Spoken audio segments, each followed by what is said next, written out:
Hello everybody and welcome to another Genshin live stream. Has been this wonderful Saturday. Hello this gamer and next day. I hope you have a wonderful day. And that it will become even better as you can watch my live stream. Me somehow messing up my intro is kinda like a part of the intro by now. I always try to say it too quickly and then I like tongue twist myself. Okay. Let's start with some dailies.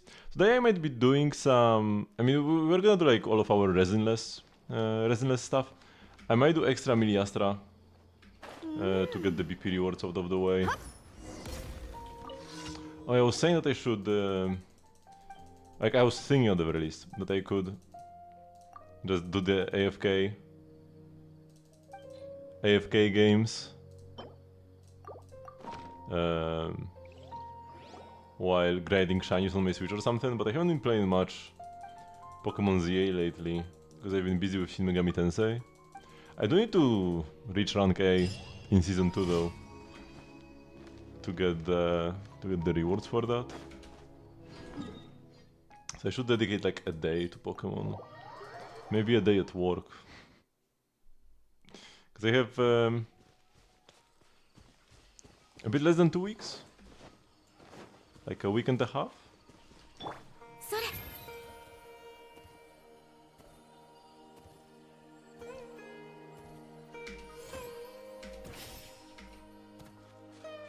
Okay. I might as well grab these crystals, although the only character in this entire team who can mine at all is Furina. And even then she's not a... It's not like she's an amazing miner.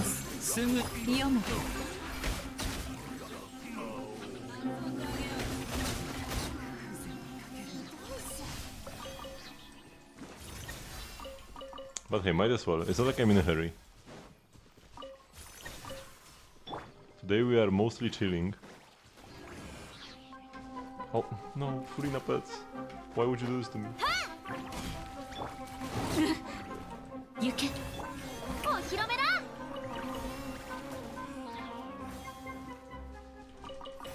Here we go.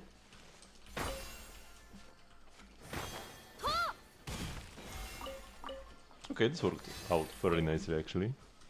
Oh, there's more here though. Another tiger?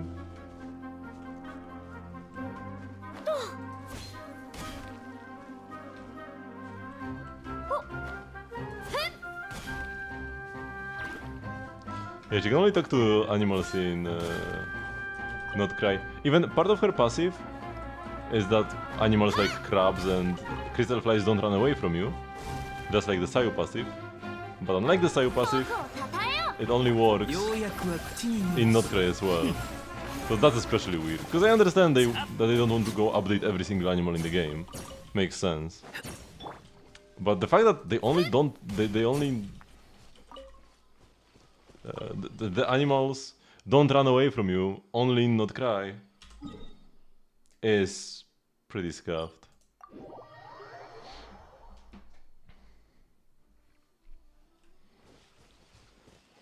But hey, I don't really...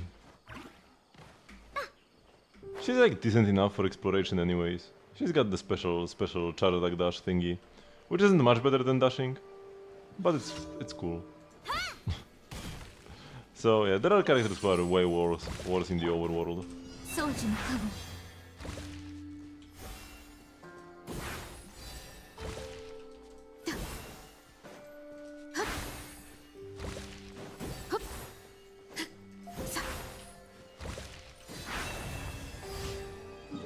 Here we go.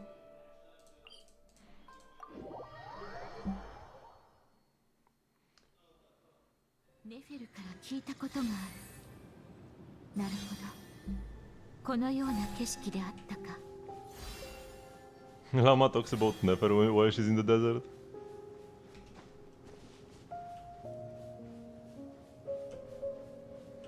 The romance is real. Okay, I don't want to hit the tumbleweeds because I'm not sure how that might affect me. How that might affect my artifact route.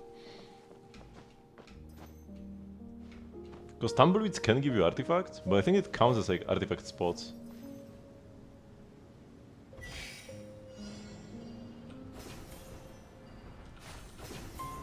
This feels nostalgic. That's why I like doing that. You know, because like I don't have to ever do dailies. I'm not doing dailies because I have to.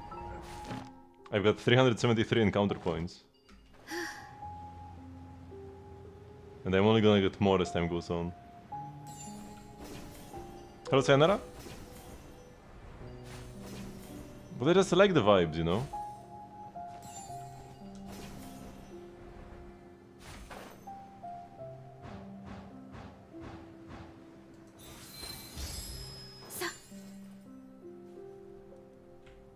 Nice shape she drew there.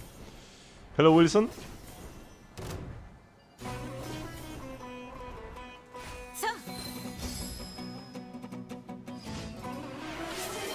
Hyacinth review, okay.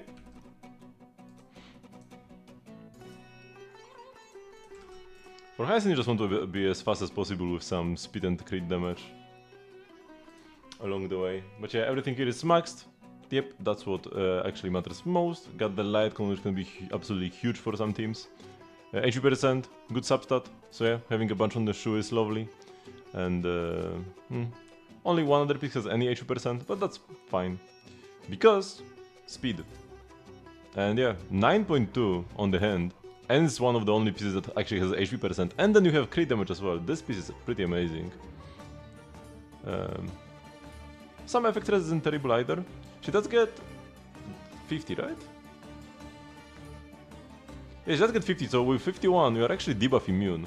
So those effect res subs are actually doing some work as well. Because effect res is terrible unless you can hit like 100%. You're gonna head to bed early, okay? Have a nice sleep, Wilson, then. I hope I won't see you in an hour saying that you cannot sleep. So yeah, the effect res is pretty lovely as well here. And yeah, your speed is looking pretty solid. Got the Warrior Goddess, which gives you even more speed. And Giant Tree of Wrapped Brooding, which gives a bunch of outgoing healing bonus, which is good for both healing and damage. And the RR is definitely a must. Yeah, very solid Hyacinth.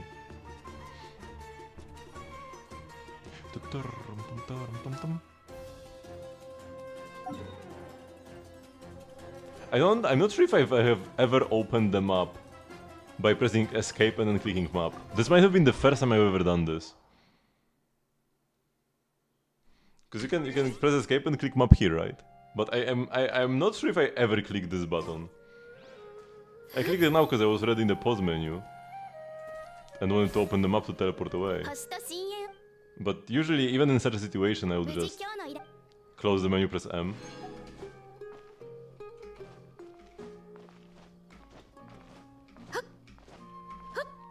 Oh, you only beat the theater now, so you couldn't. You missed out on using the transient resin in Stygian. Big waste, big waste.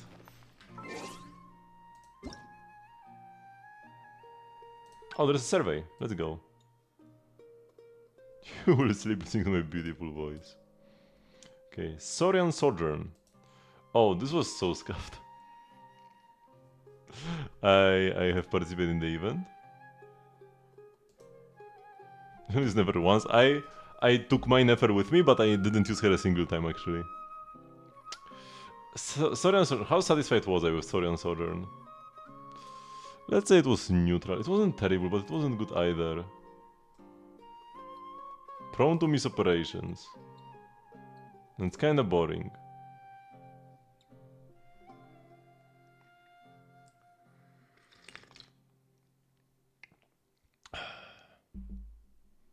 Who that Eastern European man on the TV was? I think I already told this story once actually.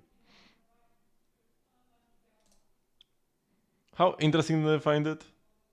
Somewhat. Not really. Neutral. What am I reason for your dissatisfaction with the enjoyment of the Saurian Sojourn event? Not enough strategic depth. And some are just not useful, like the Tatankasaur. Let's say somewhat easy. Time required. Let's say it's okay. Imaginarium Theater. I have experienced it in November. I love Theater, man. Lunar mode, including 2 Arcana challenges. Yep, very satisfied. It might be just because I have all the characters. Like, if I didn't have all the characters required, I would probably be at least slightly salty.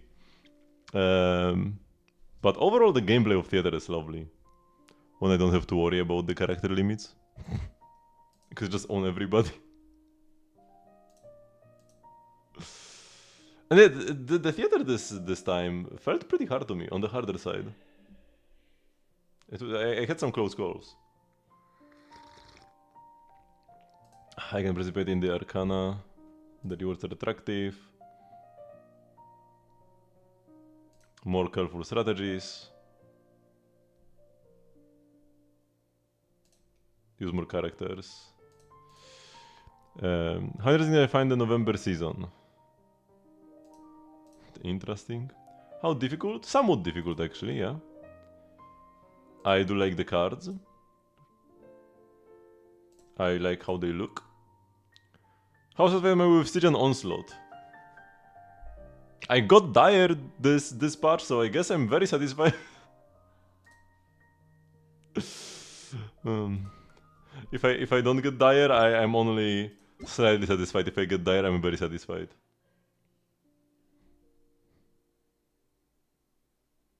You had one more use of Never Arakino and Furina by the end.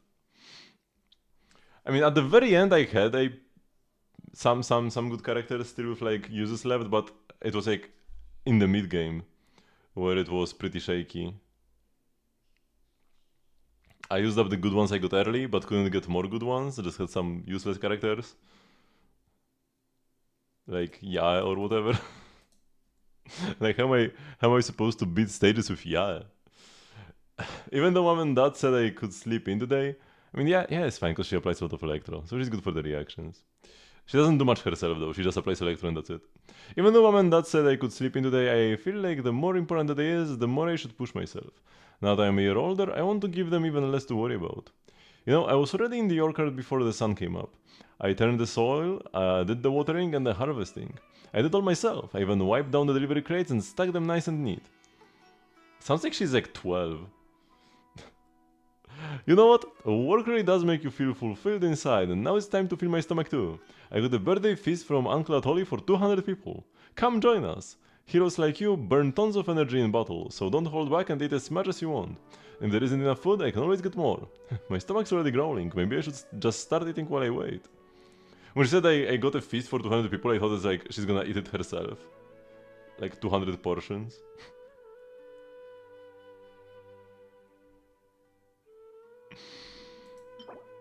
And Guide to Conflict is what we got.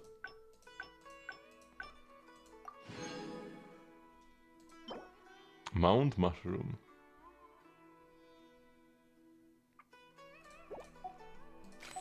I really started liking mushrooms recently. I used to not be a fan of any kind of mushroom.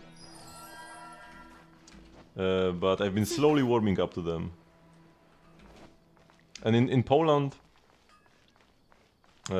picking mushrooms in the forest is like a pretty popular activity. And around autumn, you can get like, you can either go pick mushrooms yourself or buy them for cheap. And yeah, you can make some really good stuff. I've been loving mushroom risotto with the forest mushrooms. Okay, let's go and spend some resin over here first. And then what do I do with the rest? They want some like talent books or something? Not really. The character I'm most excited for next patch is Klee, who is already maxed. And so is Fischl. So the new character is coming next patch. I already have them maxed. I guess one new character coming next patch is Albedo, who I could max out. How many types can I get? There are like 3 most popular ones. Plus the like button mushrooms. But that's like kind of a different category. But there are like way more. There are just 3 that are like very popular. I'm not a mushroom specialist. Oh, these are just like open.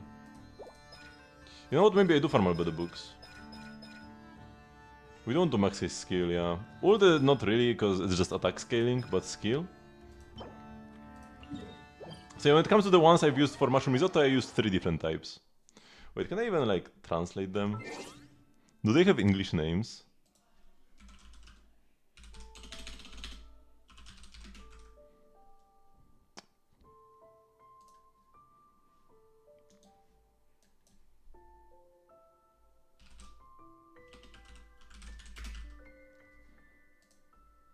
I will open them on Wikipedia. Some of them don't have English names. Okay. So let's open this in English, this in English, and this in English. So the shroom, there is this Boletus edulis, or like the penny bun, or porcino, or sep. That's probably like the most popular one, called borowik in Polish, and probably the best. Then there is this chanterelle. They're pretty lovely as well. They have like a very like mild taste compared to the other shrooms. So you can add them like anywhere. Super nice, and they look lovely as well, like the yellow color. And then this, the bay bolet. These have like the strongest taste. I probably like them the least out of the three, at least in the context of a mushroom risotto. But they're pretty nice. You can mix them with others. This is called podgrzybek in Polish. So yeah, all of these, they like, you can just go into a forest and just pick them up. But you have to be careful, because there are other shrooms that like look similar but can kill you. So yeah, I haven't been collecting mushrooms myself yet. I would like to get into it one day, but it's not something you can just go into a forest and grab random mushrooms and eat them, because you will die. You have to actually like study up properly. Maybe go with somebody more experienced. Head is huge. I mean, this whole thing is pretty small. You can see like the leaves, right? All of them are pretty tiny.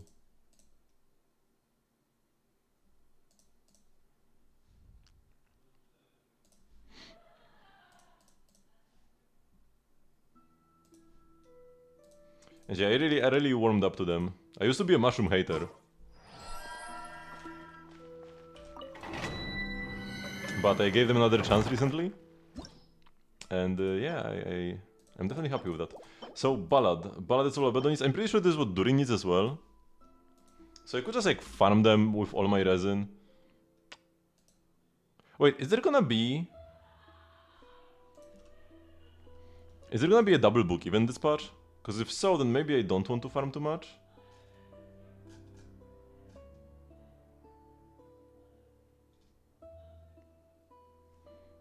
On the wiki they have the current events. There is an event calendar somewhere, no? And there probably is gonna be... There's gonna be like another real event even, right? They don't have upcoming events here. Maybe if I look for Genshin event calendar. Luna 2. Version Luna 2 event calendar is now available. Oh, maybe this is what I want.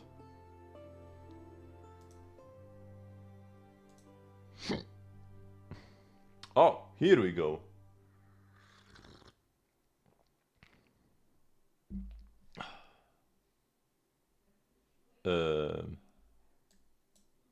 This is just first...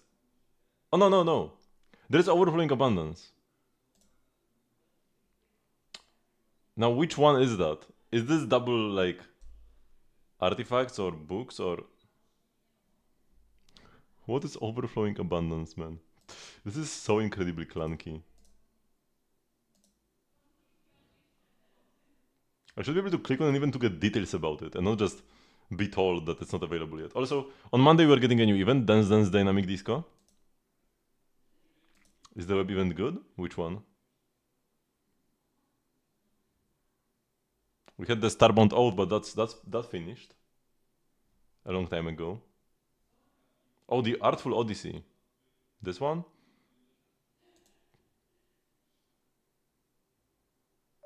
Oh, this is just like invite people, no? I don't think this is like an actual event. Wait, give me a sec to log in here. I think it's like a fake web event.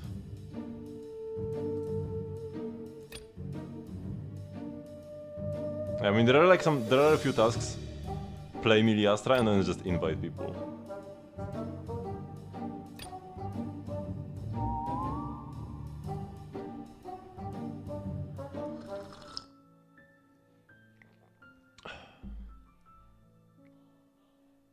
And I don't know about any upcoming web events. Okay, so Overflowing Abundance, which one is that?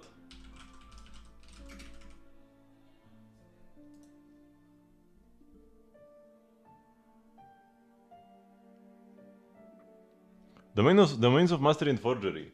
Okay, so it is actually books. So maybe I shouldn't be farming books now then.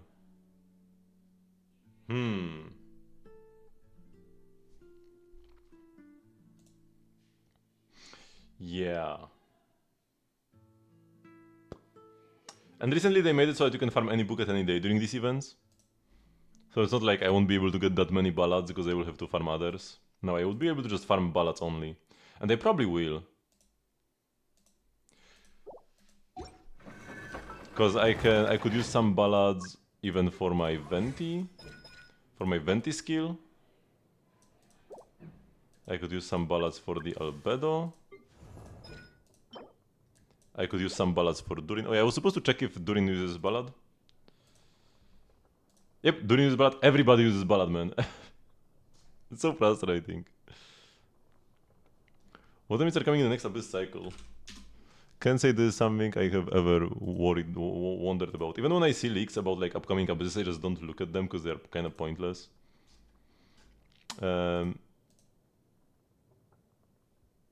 It's this. Bloom Crab on the first half, and then Hera into some Wild Hunt enemies, so we really want to play Nefer here, or at least Lauma. And in the second half, I guess you're supposed to play Arlecchino here, it's just like enemies. Just pretty nondescript enemies. There is the Icewind suit, so we want either Pyro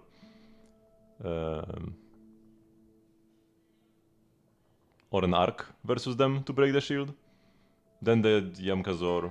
Pyro is like slightly better against him, because you can ignite his thingies, but he's mostly just like an HP sponge. And then the Primogeo Bishop. It's a Cryo Primogeo Bishop. But it's not like Skirk would care. Like if you wanted to play Skirk there, it would also work. I guess Skirk would be kinda rough against the Icewind suit, but you can use Furina to break the shield. But I mean, just play a Pyro carry on the second half. On the first half we need some sort of bloom for the Krabby. Yeah, so just farm artifacts. Can't go wrong with artifact farming. I guess the only issue is that now I'm gonna farm artifacts and then like later on I might want even more ballad books than the event will give me. And I won't be able to get them because it won't be like the right day to farm ballad books. Whatever, you can always use more artifacts. You can never have too many artifacts.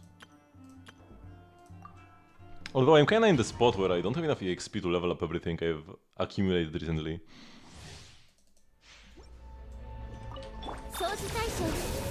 Oops, I wanted to go to Aino.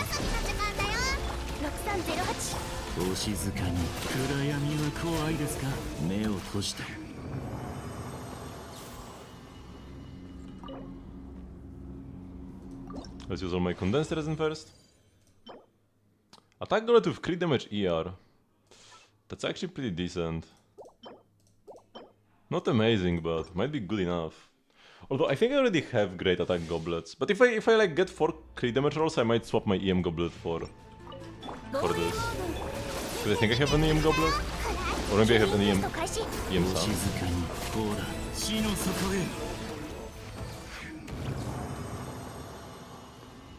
I outrun the particle. The energy orb that was chasing me. I actually don't really want to get good pieces here now. Because I can't level them up anyways. Weird issue to have.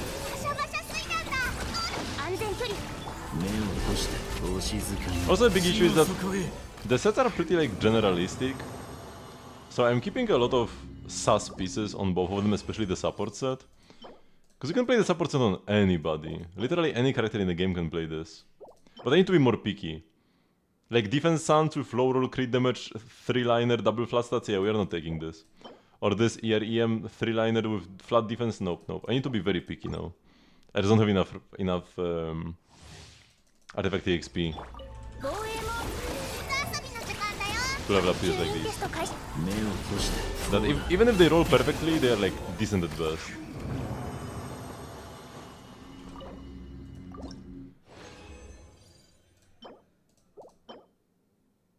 Geo damage bonus 4-liner with crit rate ER EM.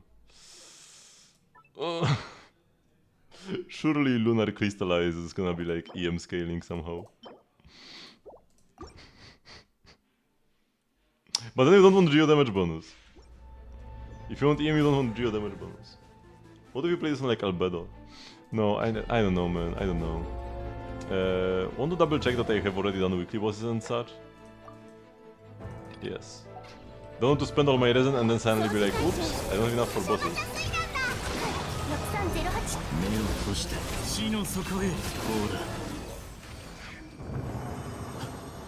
Never could probably clear this quicker.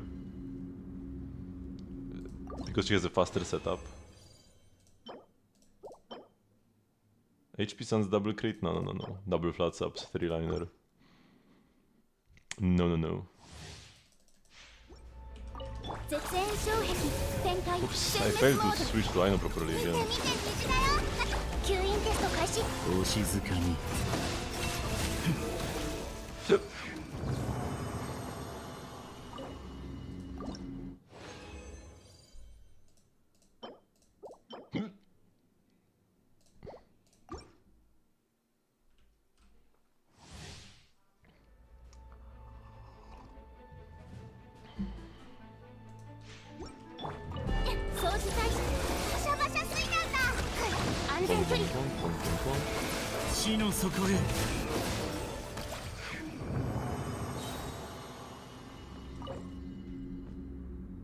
That's the final run.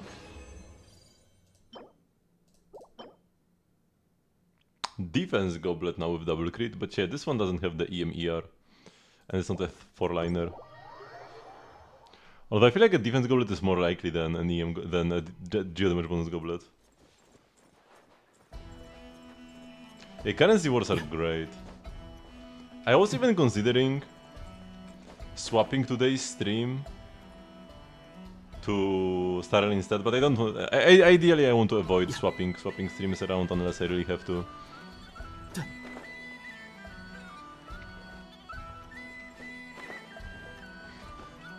Log into the currency wars for 15 hours. Nice daily schedule. But yeah, it's so much content.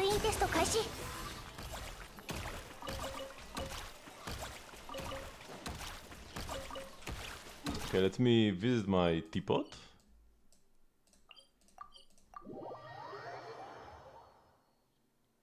We'll be crafting more Farzan dolls.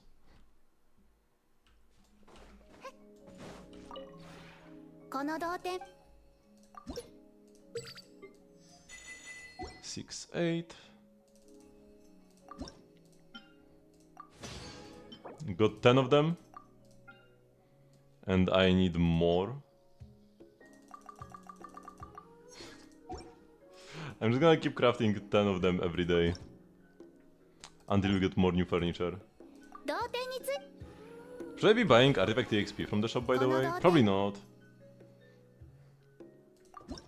Because like, I could get Artifact EXP from here, but if I want to buy books and Mora and Artifact EXP, I will quickly run out of realm currency, and I still need currency to buy furniture recipes whenever they come out. Right, so I do need to be careful about overspending. About not overspending. And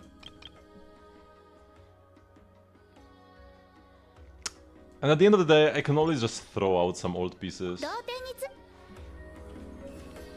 If I'm like badly in need of Artifact XP.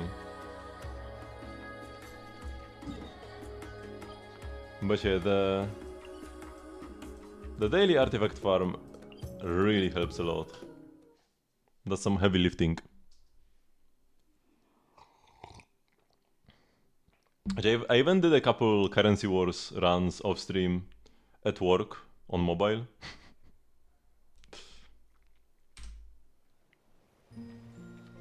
Especially because I wanted to quickly get to Amethyst Gold, because runs, like running below the Amethyst Gold difficulty, it's just like a waste of time, but you still have to do it. But now at least I can get all the challenges completed. Because there are a bunch of challenges that are like, at Amethyst Gold or higher, do something something. So if I manage to get some like incredible run at a lower difficulty, it doesn't count anyways. I need to do this again later. So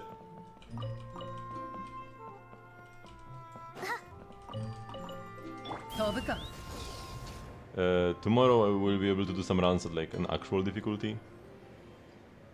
But I can't wait for the wealth generator, is it called?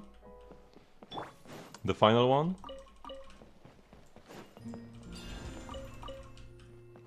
Gonna be cool. So far I haven't lost a run, but they are getting harder. Although, it's not only the runs getting harder, but also I am getting buffs as well. From more game understanding, but primarily from like the upgrade track thingy. There is this upgrade tree, where like after you complete a run, you get some currency. Bam bam. You become permanently stronger. And it gives you a lot of stats. Like the difference is huge having this or not having this.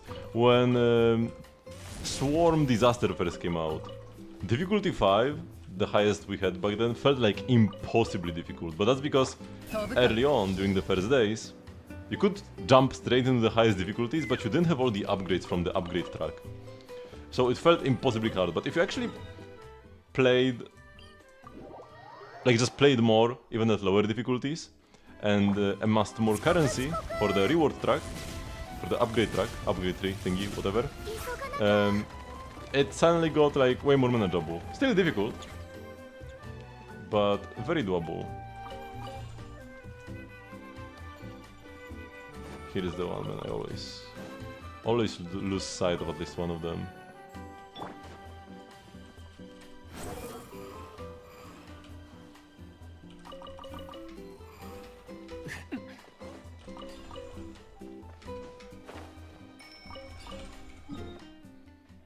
Okay.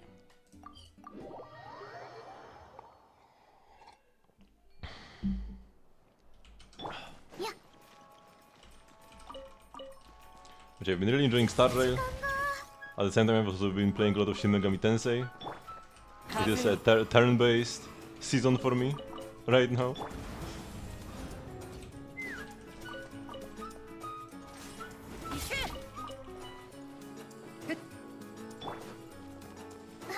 Oops.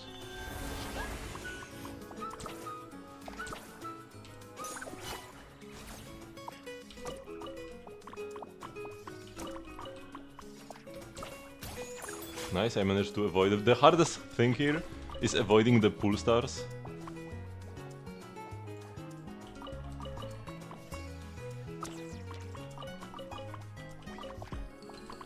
Oops. Okay, this actually came out fairly decently. I thought I would go way off the rails. But I don't need to fall here now.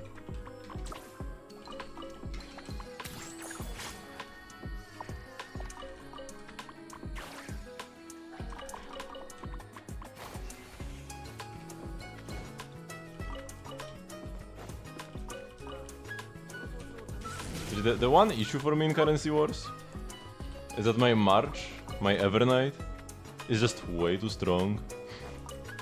And the issue with that is that not only does it like, if I want to win, it really just ends up being pick Evernight, even if I don't really have setup for it, because she's just so strong by herself. And also, the night comps, they ideally want to run Evernight off-field, because there are a lot of on-fielders that you need to run. Characters that you cannot play anywhere but on-field, and Evernight actually has off-field abilities, but when she's off-field, she loses all the Eidolons. Or at least, I mean, I didn't like exactly check if the Eidolons work, but most Eidolons do not work from off-field, and she's just like way weaker. She's not such a hard carry when she's off-field. So it's actually awkward for me to even build the night comps. How many relics do I get in one day? I check, I think, 130 spots, and they give you 2 artifacts 50% of the time. Not every spot is like this, but most spots give you 1 more artifact 50% of the time, so it's like 1.5 artifacts per spot. Let's say 1.4, because some of them are a bit worse. So if you say 1.4 per spot, times around 130 spots, that's around 182 1-star artifacts. I feel like this checks out.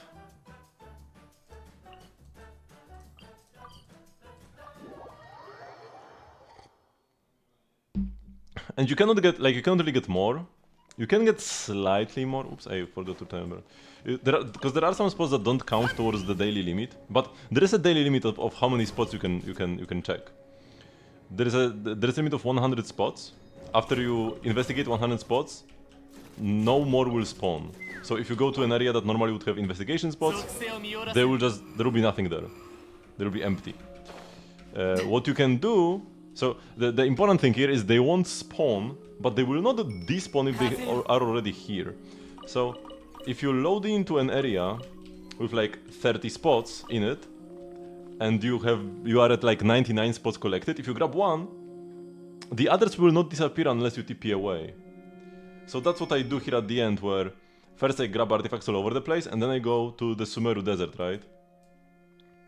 I go here, and then like I clear this entire area. And all of this is like extra spots. When I TP here, I'm at 99 spots collected, and I just grab everything here, right?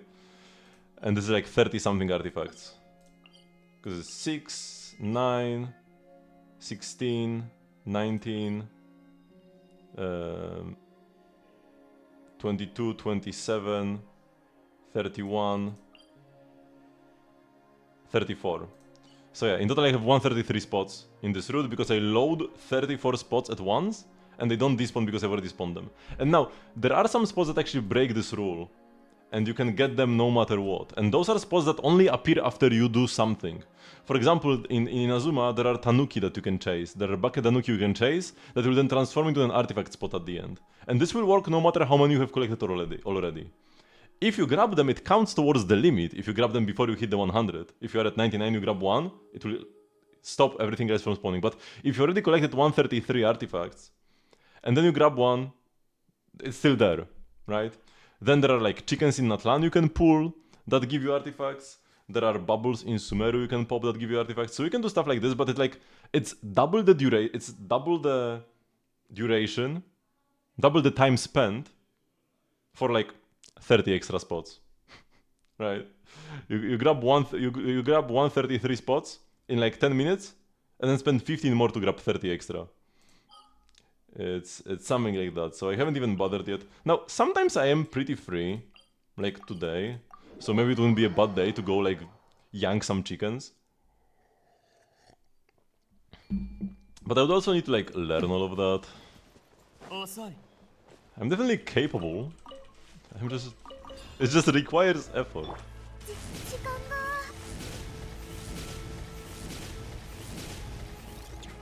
In some spots, when you grab them, they can give you a 1 or 2 star artifact. So there are two kinds of spots.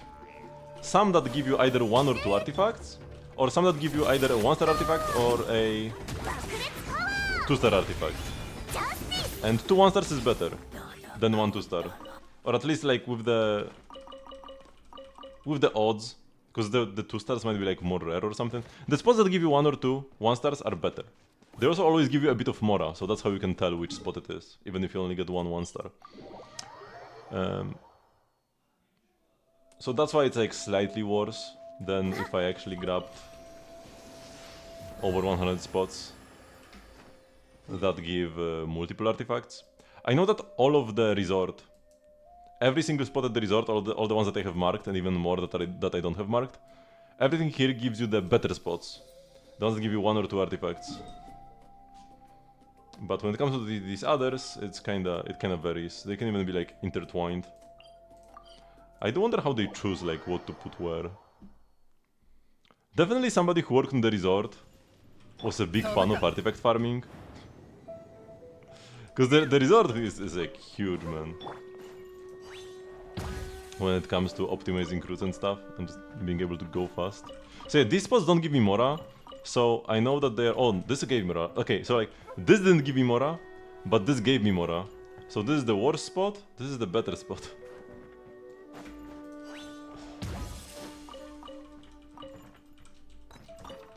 Which I think the ones that don't give you mora are worse because the 2 star artifacts are more rare. It's like not half chance, but it's like less than half. Maybe like 20% or something. And that's why they end up being worse.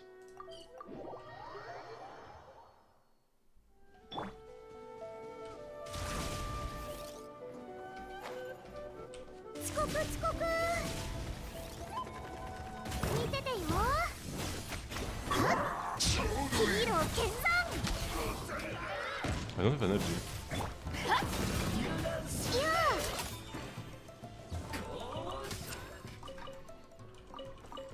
How do I not have energy on Varesa? Oh yeah, because I used my big burst. By accident, that's what happened. Oh, I don't TP here, I just dash.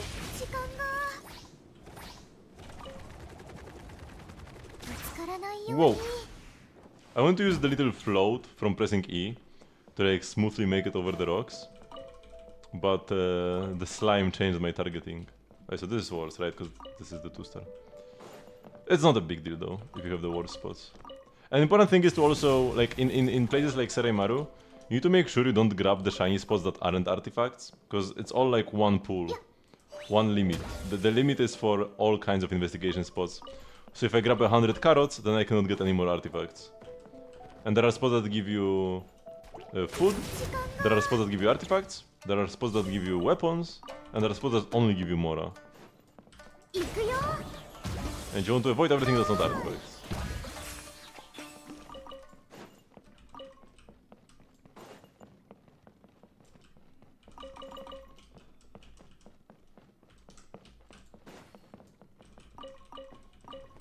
Which is Seraimaru is mostly artifact spots. And now we just go to Sumeru.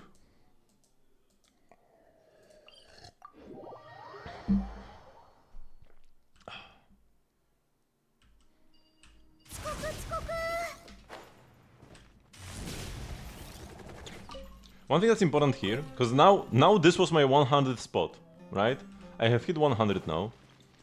So if I walk too far away from like these spots over here, they can despawn now. And if like it's right at the edge. I'm right at the edge of their like load radius. They are loaded in now, but if I just move like a little bit too much to the left, they can disappear. So it's important not to just like run around aimlessly here.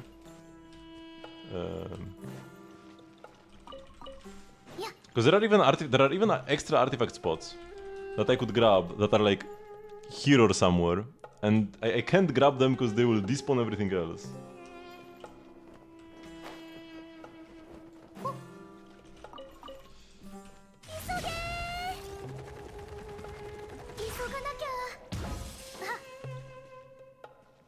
This way. So I think there is a spot like over there or something. But if I go grab it, everything is ruined.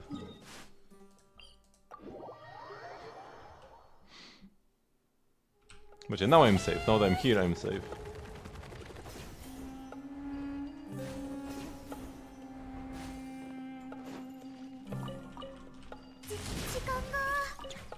Oops.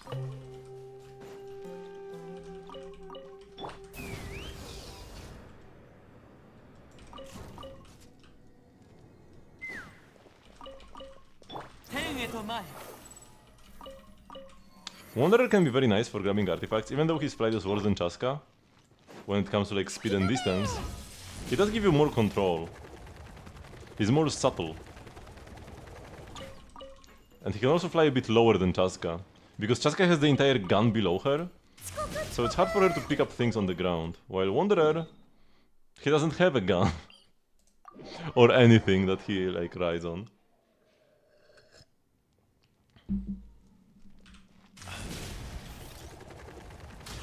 Oops.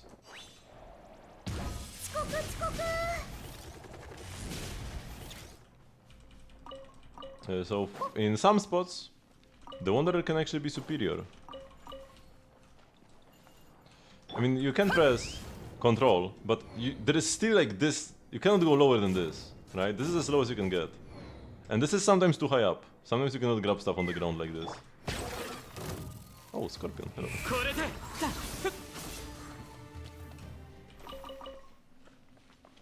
And the Wanderer, especially if you like start lower.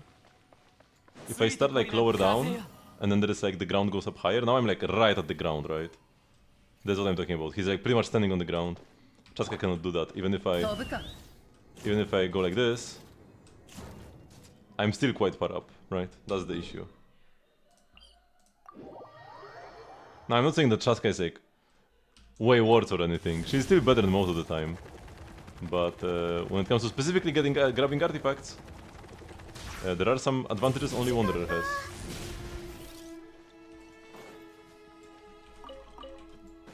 He's also better at going up.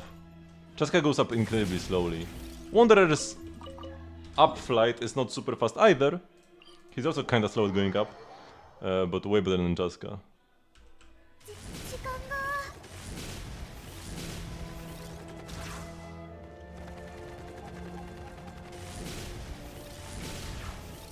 Whoa.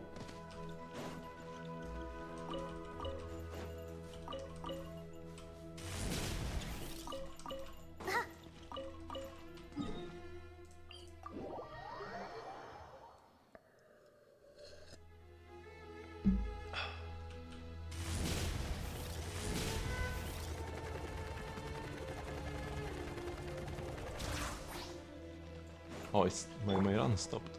Unfortunate.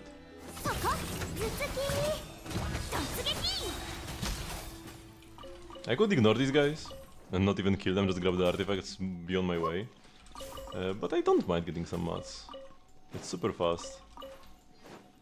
I used to have a policy back in the day where every enemy I saw, no matter what, I would kill them.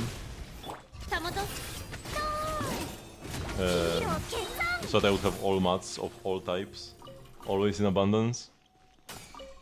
But yeah, nowadays it's not really that big of an issue. When a new region comes out with new types of enemies, it is good to kill them on sight still, but I don't need to kill Hilichurls on sight or anything like this. Although eventually, if I don't kill Hilichurls enough, I will eventually run out of Hilichurl mats.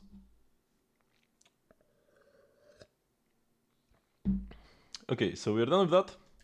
I could do some more resinless stuff, like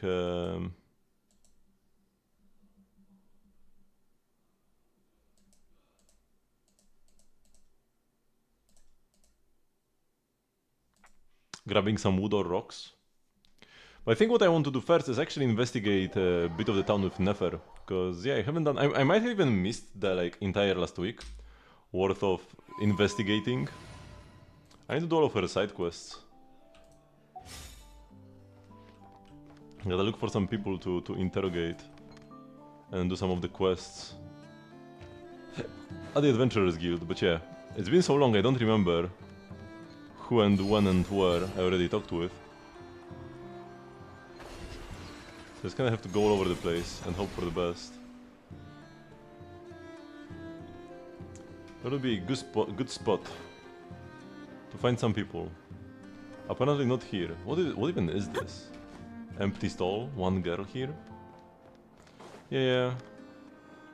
Rosicki. Kinda sounds like it could be a Polish surname, but it's kinda scuff at the same time. Różycki maybe it's supposed to be. Róża means rose. That would make sense. Yeah, maybe he's called Różycki, but they didn't use Polish letters.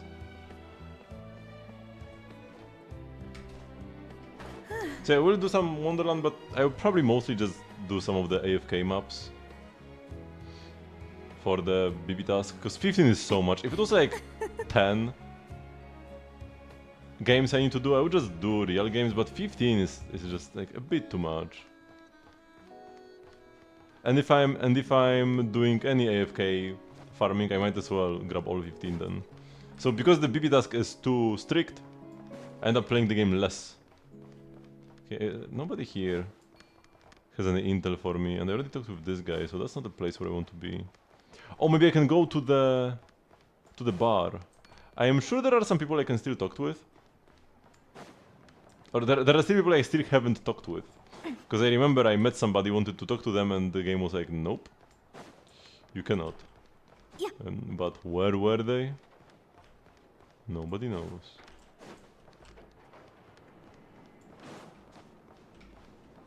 So I should probably go to the bar thingy. I will still just like walk around a bit. Maybe we find somebody. Maybe at the entrance.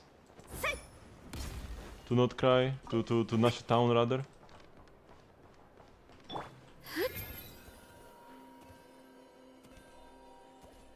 But if there is nobody here, then we'll go to that place, and that place being the flagship, yeah.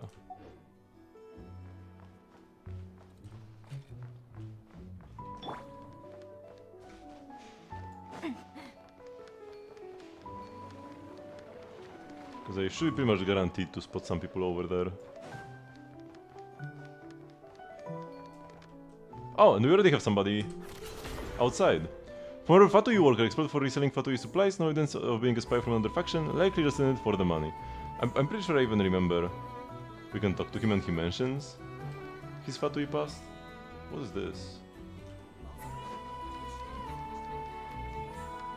This is a part of town I'm not often around in. Oh yeah, we've got Urva. Born into the Uza tribe, formerly the leader of a bandit group, robbed caravans to aid the poor, albeit via ruthless means. He has a symbol, a righteous thief amongst the desert tribes. For unknown reasons, unwillingly took on the role of a housekeeper. Huh. Antori's influence is too strong. Oh, another one? Dunyasha Andreyevna Golitsina. As daughter of the Golitsina family, a Sneznayan noble house. Seems to have run away out of spite for her family. Against her family. Her noble connections could be worth leveraging.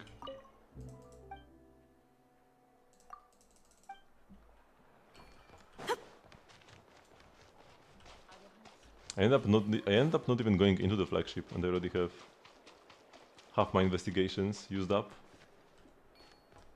Oh, another one? Merchant selling treasures from the sea. Essentially a middleman reselling goods salvaged from shipwrecks. Prices are fair enough, but also finding truly valuable something truly valuable are slim.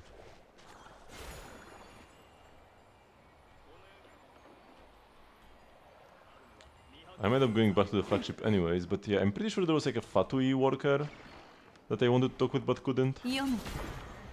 A detective as well as a writer of mystery novels, has solved several homicides, though none were cracked thanks to his deductions. One of his muttered inspirations for committing a crime was once put into practice by the Black Sturgeon gang. This led directly to the gang's annihilation. Interesting.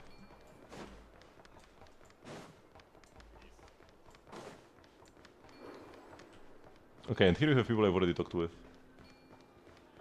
Oh, this is the guy! This is the guy!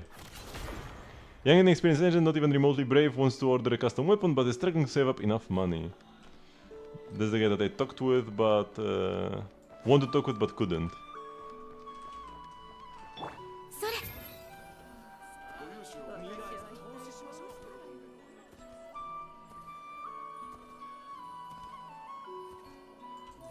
Also, even though we already got like extra money from this guy, I still have some... Oh no, wait. Oh no, this is a bookstore.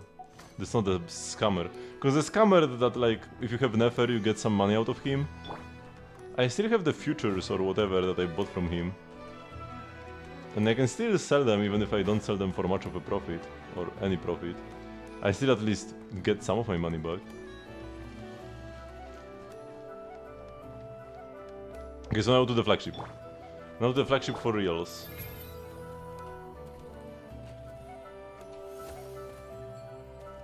But yeah, all I needed, not even go to the flagship, but rather venture off the beaten path. I normally don't go here.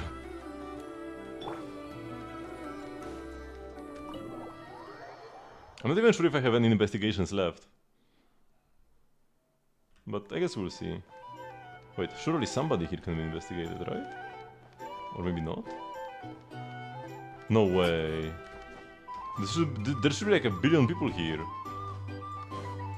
Not even Demian? Okay. Oh, I can't investigate Kruczek. He can be investigated later, but I can't investigate him now. Oh, that's because I hit the limit, that's why. Okay, I thought it was like a special case. But no. Can I still get Nefer funds? I can check. I won't expect to. Wait, can I just TP here? No, I just TP to Nasha Town.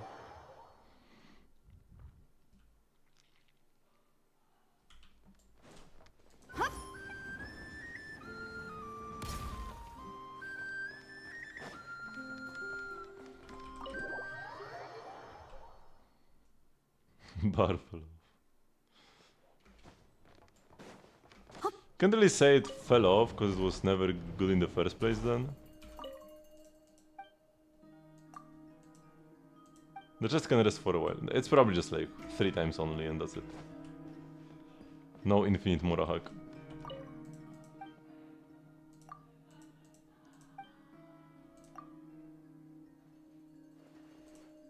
I forgot to put it away. Please help, I really want to have a kitty like Ashro. Can you tell me where I got him? I mean, this is just like... The letters are just there to read them and that's it. Aromatics have a different sound. Do they?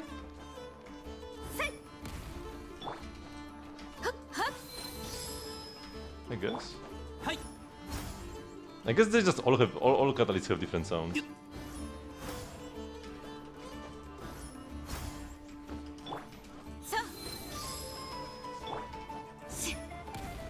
At least all 3 of these have different sounds.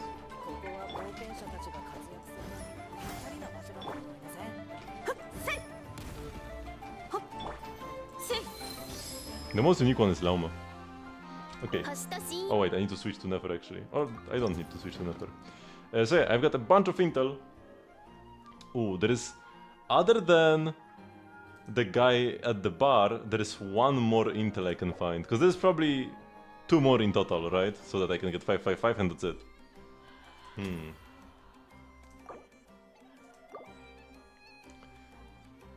There had been a major commotion in Nasha Town due to stolen goods case during the peripatetic Circle caravan stay. One that even led to death. The caravan has since left Nasha Town, but asking the well-informed messengers Hiram and Kurierka may yield more detailed information about the incident. Kurierka just means like postwoman in Polish.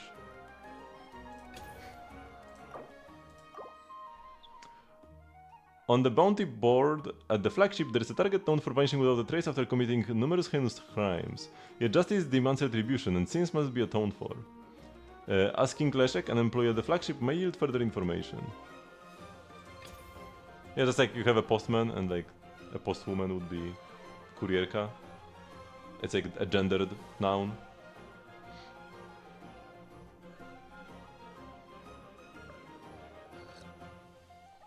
When it comes to the like national postal office thingy, we actually have a postwoman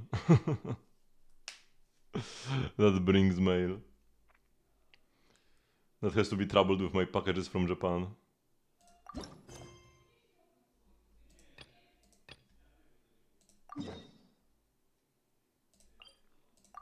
Okay, let's go. I know, but like... I might as well be 50-50, I have no idea.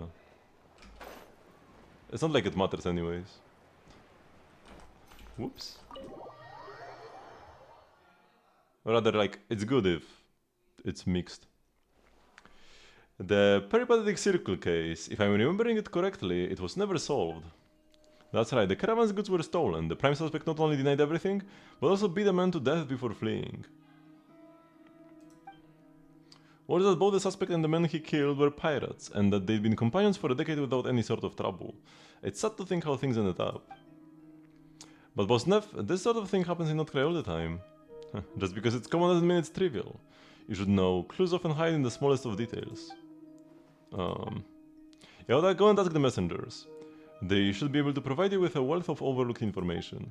On it, Boss Neff, leave it to me. Seems like only yesterday there were plenty of bounties going at the flagship. Now there's only one left. Apparently that's all down to Jan, but even he hasn't been able to crack this last one. Oh, it's like the other quest immediately? Well, there really aren't any leads. Ah, but just because something isn't written on the bounty board doesn't mean it doesn't exist. Was this a sudden flash of inspiration? I'm going to ask Leszek. With all my experience, I should be able to get something useful out of him. I will leave it to you then. You can count on me, Bosnev.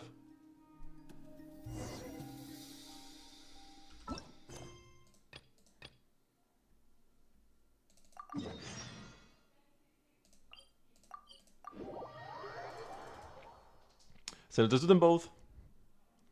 I'll do both of these. Oh wait, is my transformer ready? It is. Do I want to do my transformer today or do I want to leave it until next Thursday? I probably want to do it anyways. Even though it's desynced. If I forget it's no biggie, but if I remember I should do it earlier. No harm in that. Let's use some radishes. And I can just do it here.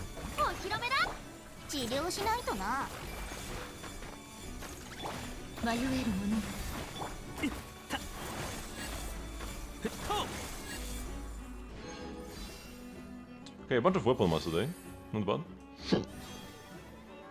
All the mons at once. At least one of them will be useful for the Durin weapon. Not sure which one.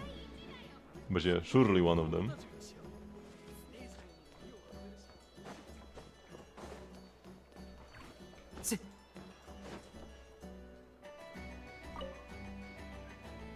So yeah, I was saying that I will do these. I will do Genshin, and then we'll just do some melee Astra. I will first try to just grind out the BB task. And then...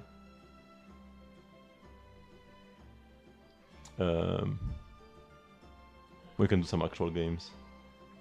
Then the third stage and your currency wars team is complete. Nice. It is a quest here. A quest that is never exclusive for now. But next patch Yahoda should also have access to this. So you managed to get your 3-star in the second stage? Or does your comp not involve any 3-stars? I feel like every comp can use something. Not every comp needs 3-stars, but every comp could use some 3-stars. Kirene by herself, even if you are not doing a Kratos air team, Kirene is just so busted when you give her an insta ult. Kurierka, Hiram, how has life been treating you? What's this now? Small talk from you? This isn't your style, kid. You looking for info or for us to go acquire it? Ignore him. Thanks to you, life's the same as always. So what's up? Something we can help you with? Oh, she's so cute. I'd rather replace your horseship with 5 costs. Nice. You didn't get what you want? I mean, even if it only gave you, even if only one of the 5 stars was the one you wanted, that can still be run winning.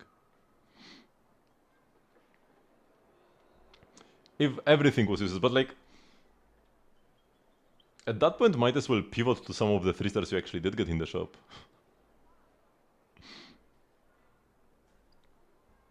Change your strategy. But yeah, if you got at least one that you wanted, then that's like the best case scenario.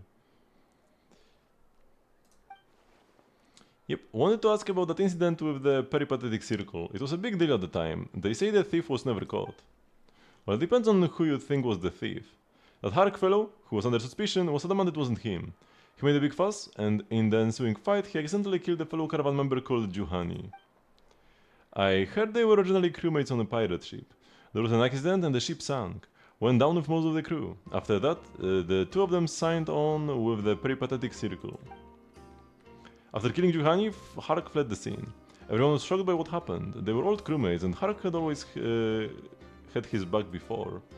Apparently Hark ended up in the northern part of Lempo Isle, still making trouble. Gotta say, I never feel like I can let my guard down when I pass through that area. I would say no other messengers dare take that isolated path through the passage. They do everything they can to avoid the danger as they imagine it, not that it helps. Spot on. That said, I haven't heard anything about him recently, so maybe he's gone somewhere new to let the heat die down. The way you tell it sounds like plenty of people think he's the thief. Of course, and not without reason. Not long after the goods went missing, he was in the flagship buying crowns and treating people to meals. What's more, he was boasting about sealing a deal with some big trade partner, claiming to be a big shot in the caravan and getting bonuses up the wazoo. To hear him talk, the future was rosy. But according to people in the circle, none of that had anything to do with him. If he didn't seal the partnership, then the bonuses he was boasting about had to be a lie. Which means he must have gotten the money from someplace else. That's all hearsay, but yeah, it's not hard to see why people would blame the former pirate when things go missing. I won't lie, his history played a big part in the accusations, but don't forget, Juhani was a pirate too, and his attitude was a whole lot different. When faced with suspicion, Harik didn't hesitate to point the finger at Juhani. He said he'd seen him pilfering the goods with his own eyes bit by bit. He made sure to loudly speculate that there might be evidence at Juhani's residence in Nasha Town. Juhani swore it wasn't him, and no one else was buying it either. Let me guess, they all thought Harik had planted evidence at Juhani's place? Exactly. Even though they never found any evidence of Harik selling the stolen goods afterward, he did kill Juhani and then flee the scene. The whole thing's one giant mess. It still feels like something's missing. You're not wrong, kid. Rusty metal doesn't stick together out of kindness or concern, but out of fear. But fear isn't fire. It can't weld two parts into one whole. The peripatetic circle is a symbol that binds those without a home, but a rivet made from flawed iron will never hold. It's destined to break the moment it's tested. Corrosion doesn't set in overnight. I wish I understood what that meant. Nevertheless, I feel sorry for the caravan leader. The peripatetic circle is known for not asking its members their backgrounds. They're willing to give fresh starts to those with dark and unspoken secrets. Apparently from the last decade, Harik was treated just like any other member. So why now? Why did Harik suddenly return to a life of crime after 10 years of the straight and narrow?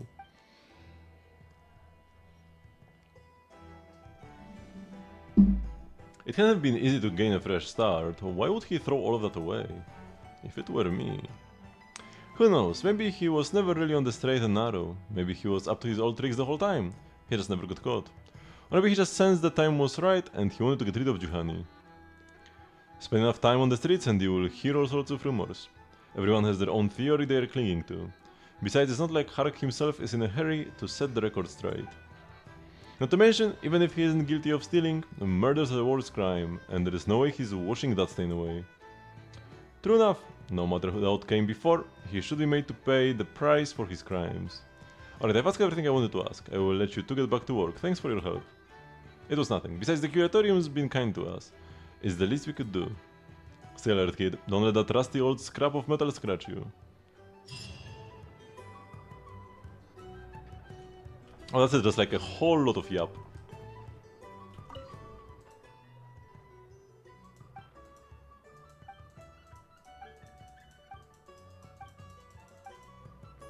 I guess the previous quest I did wasn't different either, so it's actually everything pointing back to the guy.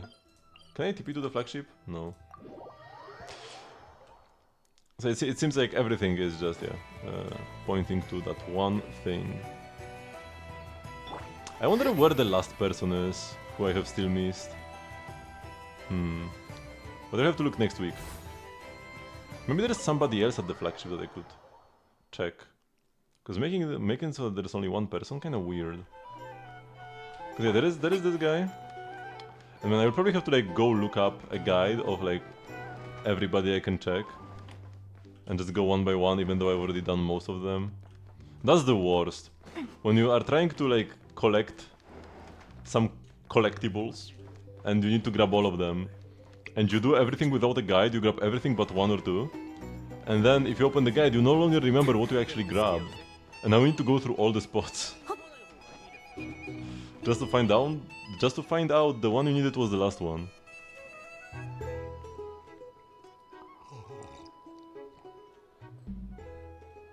These on targets are up on the board. I can fill you in if needed, but don't bother haggling over the bounties. About the bounty targets. There are 4 targets on the board, but we only have leads for 3. The first one's wanted for fraud. Stop, save me the spiel for the brand new treasure hunters. I could reel it off as well as you. You know who I'm here about. The curatorium wants to get involved? That depends on how the boss is feeling. How do you arrive at you asking questions? Anyway, seems to me the real reason Crackjaw's not been found is the lack of leads. Look at the board. You haven't even said what he looks like.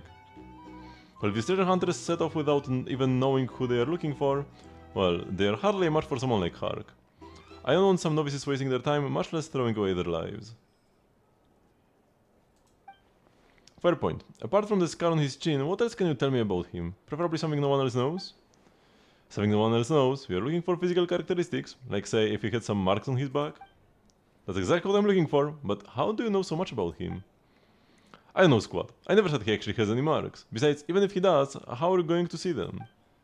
Well, yeah, sorta. So there's nothing you can tell me? We've always worked together well.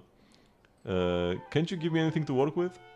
After Hark revealed his true nature here in Asha Town, he fled to the north of Lempo Isle and picked up his old life of crime. That's old news, everyone and their dog knows that. No one's reported seeing him recently. What if he went further north? I could maybe track him to Pyramida, but what if he's made it all the way to Snezhnograd?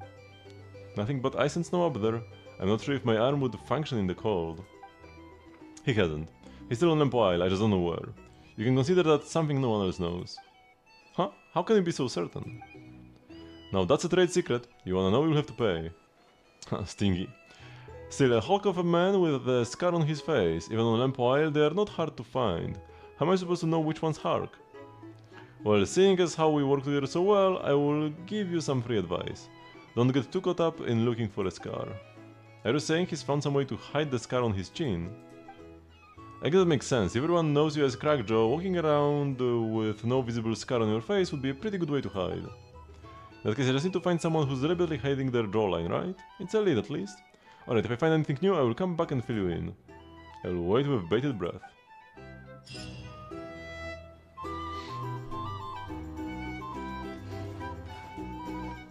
Yeah, so next time I stream Genshin, we'll be able to check the other lead, the other two leads that I still haven't gotten.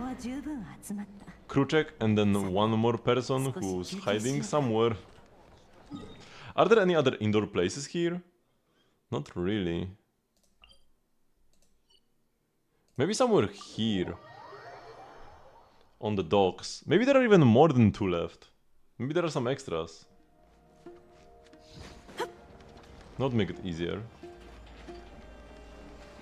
But yeah, it would make sense for somebody here to be interrogatable. Because it'll be a huge chunk of Nasha Town that's totally empty. Oh yeah, here we go. We found the brain. Not sure if that's the exact only last person I'm looking for, or if there is more than 20 in total. But yep, we know what we have to do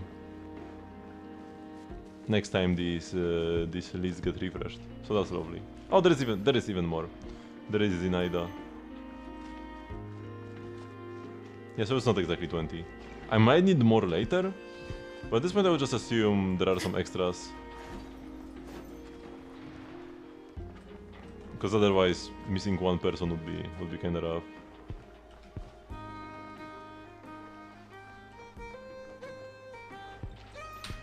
Okay, so wait, let me check the notices first. Did this just pop up, or did I not check them before? No, it's just about Dance Dance Dynamic Disco, which starts on Monday. Which is actually good. I will be streaming on Monday. On Monday we'll have a lot to do actually. Weekly bosses as every week, as it is every week. Abyss. And the Dance Dance. Oh, also I can do a bit more rhythm gaming today. Yeah, we have a bunch of stuff to do. Genshin always has stuff to do. But yeah, first Genshin duel. So let's start with Yao Yao.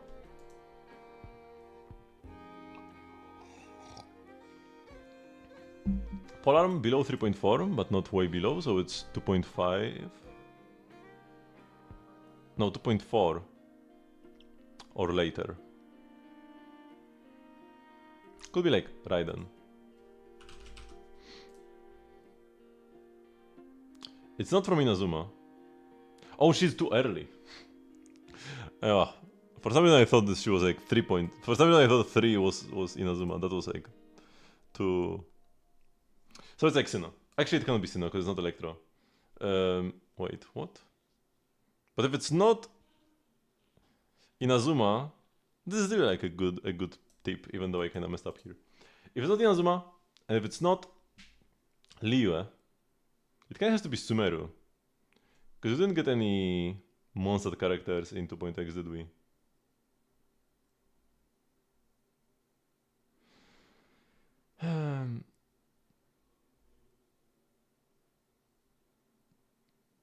Candice, no. Yes? Candice has a spear, right? Yes, she does.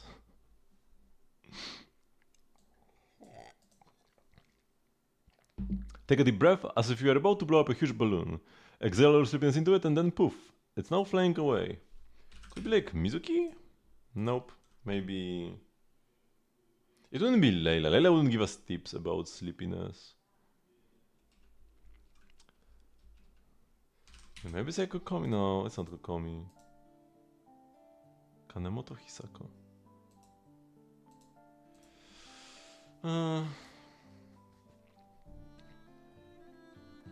Who would give us advice like this?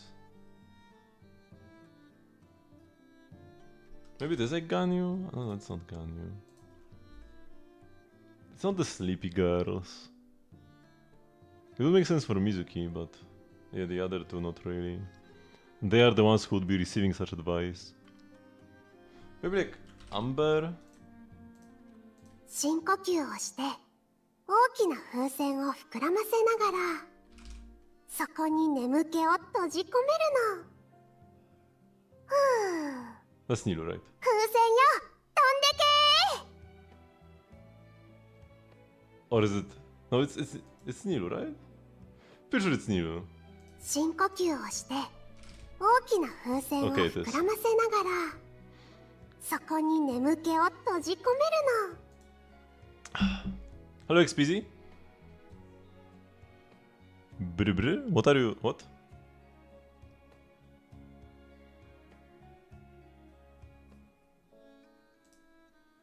What did you just write? Oh, Barbara. No, that was not Barbara's voice. Barbara would be a good guess. Like, before you heard the voice line.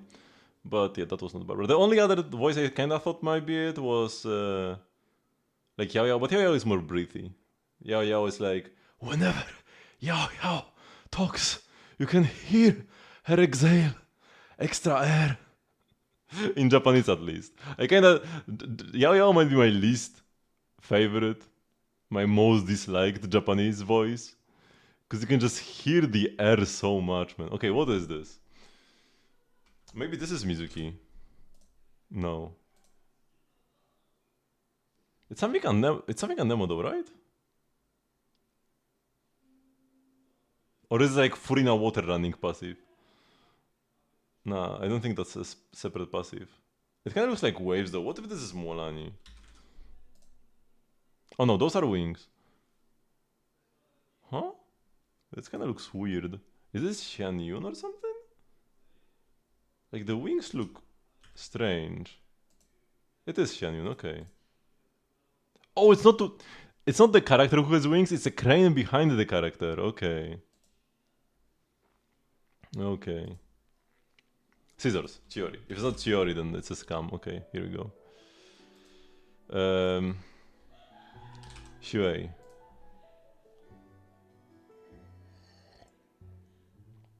This mod below 1.6 doesn't really tell me much because this mod has been in the game since 1.0.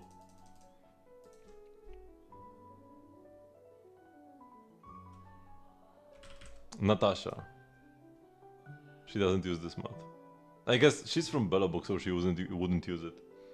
It has to be somebody who's not from Bellabok, because they have their own mods. It's gonna be somebody from like the space station, maybe. Let's go Asta. No, she uses Bellabok mods? What? I got scammed. My own logic stopped working right here. Also, not Herta. So it's the Astral Express. Velt. He also uses this. Okay, but it is Astral Express for sure. It's not Himeko. It's not Physical MC. So it's either March or Danheng. It's 50-50. Oh no. 77 streak. Oh no! Ay ay ay. Oh, that's rough.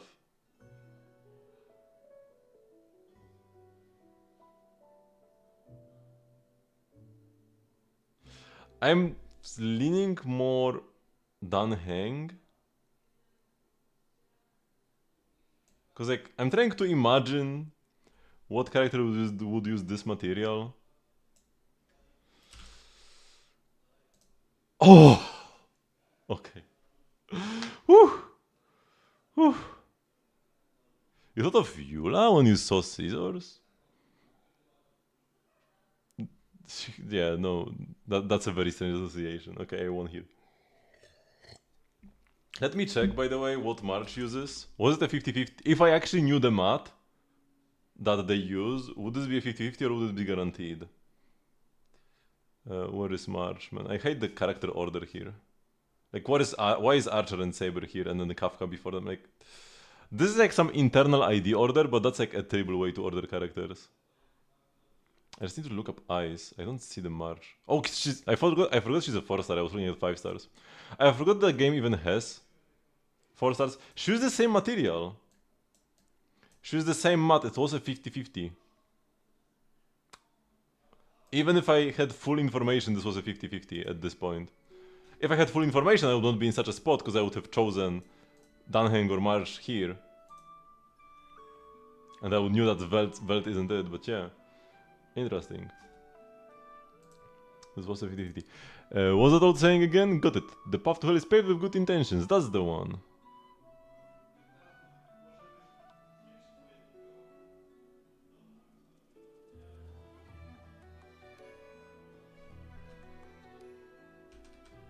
No. Zela? Sampo? Konishi Katsuyuki. Oh, so it's a guy. Aventuring?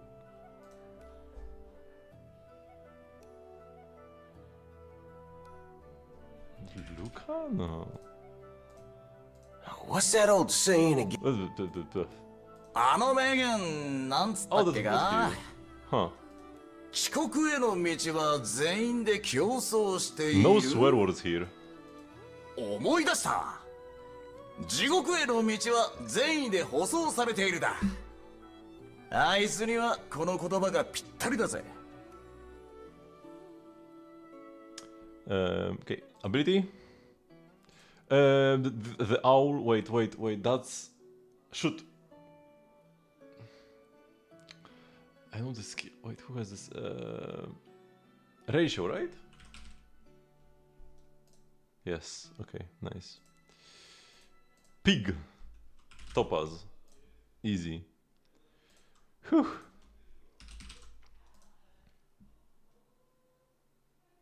Nothing in common here. We've got the lightning. We go Anbi now. Oh, it was Anbi.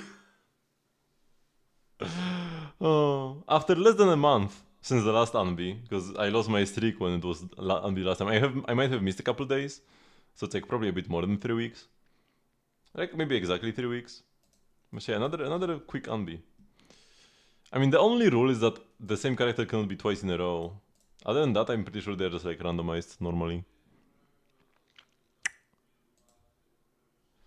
Okay, we got there.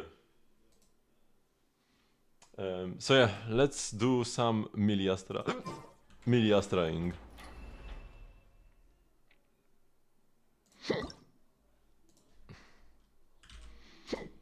Oh my god.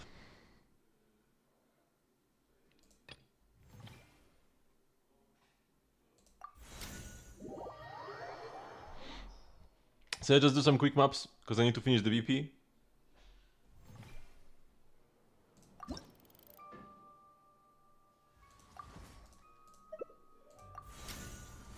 There was a comment saying this saved my marriage.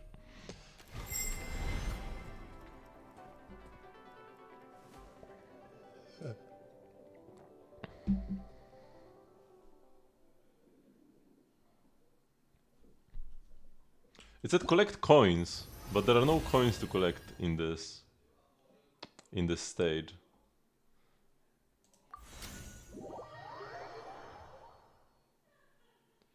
And I can open P now and start game again. Oh, that's a very easy way to start the game again.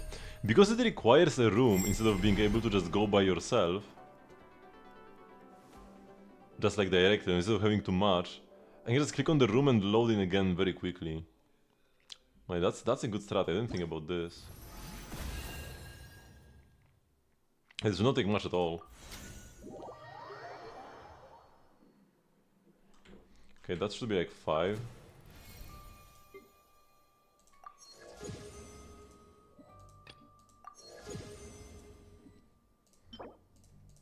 But yeah, I need still... Oh, I got the 2 pulls.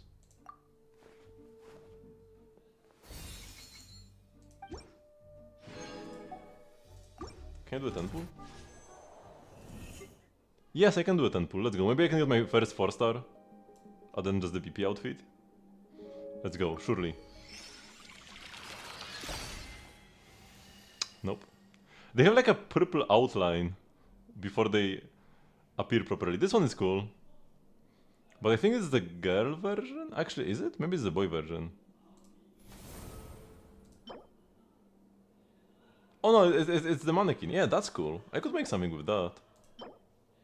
I've got a poor tea emote thingy. All of these are like girl though. The shoes are for the mannequin. Okay, both of the shoes are for the mannequin. And this hoodie as well, and then this. Okay, it's kinda like 50-50 actually. Then all these shirts are for the mannequin.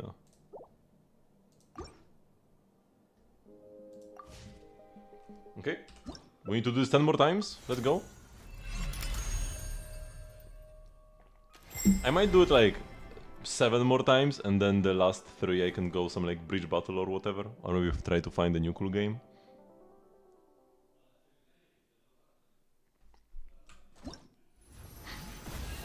This is so dumb.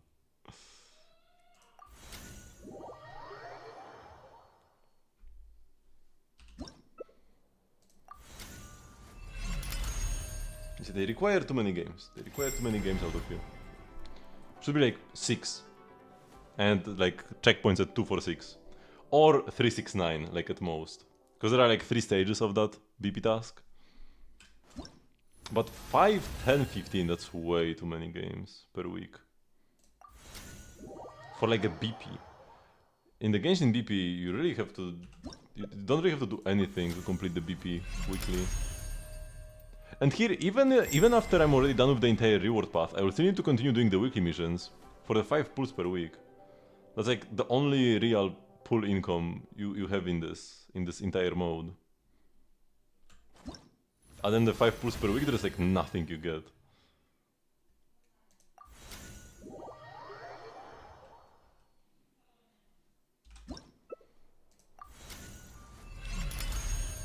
I should start this map, because it is pretty good. Especially being able to rejoin quickly. I still need to reload every single time, which is terrible.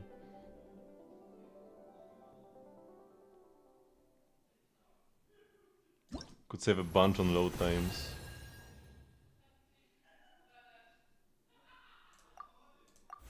Yeah, let's start it, so that I can find it easier in the future. Oh, there's only 4, now this will be 5. So that will be 10. And yeah, let's do like 2 more and then play some bridge battle or something. There are still some period tasks to be like and get like a high rank and in some like PvP game, but I don't think I need to do that to max out the BP. And doesn't give me extra pulls when I do it. Okay, so yeah, that was 10 in total.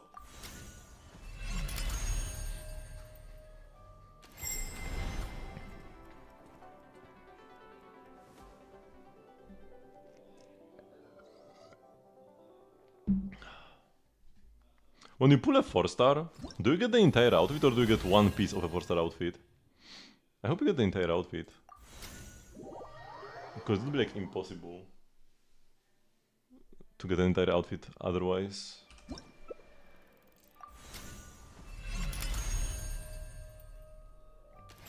But I can't tell because I've never pulled a 4-star. You definitely get the entire outfit on the limited banner, so it's probably the same on the standard banner as well. I can maybe read the rules.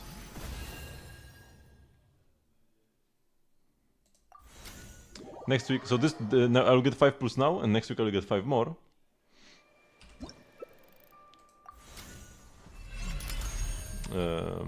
So a new 10 pull will be even available as soon as Monday. Actually, no, cannot be Monday, Wednesday, because there's the task to log in 3 times. So the soonest I can get that is Wednesday. There's nothing happening next week, right? Like no new banner, no new patch in any game, because it's where It's where Zenless would have a new patch, but it's a week late.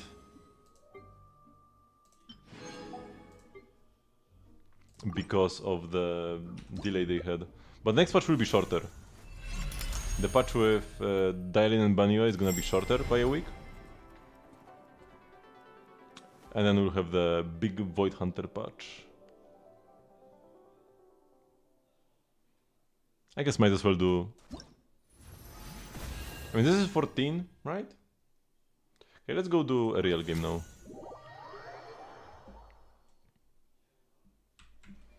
We'll check first this out.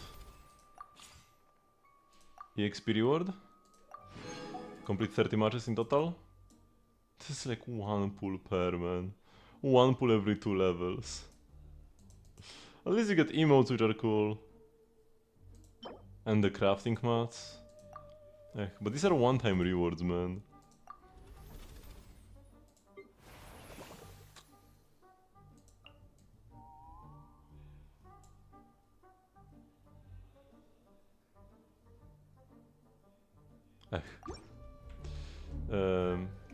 So we go here then. Click on the shiniest button. Maybe let's play Resonance 4. Can I actually match here?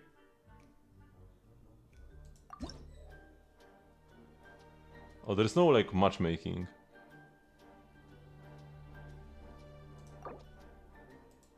Or wait, if I go now, can I match? Maybe it's because I had a room. Yeah, now I can click match. Yeah, I can match. But I'm probably not good at this. Like, I don't know the strats. And games like this, if you know the strat, you can like always win. I don't know the strat though.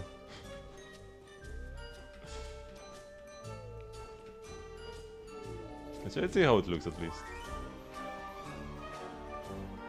Yep. Oh, nobody's looking for a game here. It's on the front page. I wonder how Miliastra is doing compared to like what they expected out of it, both financially and just like popularity-wise overall. I would say it's kind of a rocky launch. It's still in beta. It's still lacking a lot of features.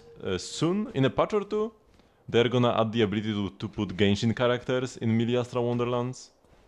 So that's gonna be pretty huge. You will actually be able to have like player characters as NPCs instead of the wooden dolls from Simulanka as NPCs.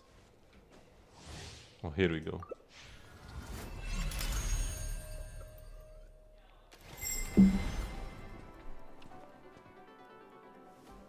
We both have the same outfit and just with like, yeah, different hair. And we both use the non-default hair.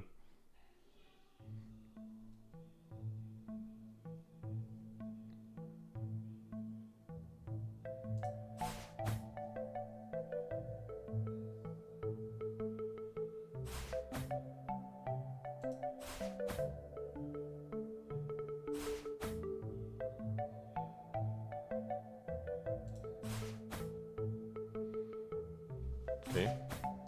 I have no idea what I'm doing.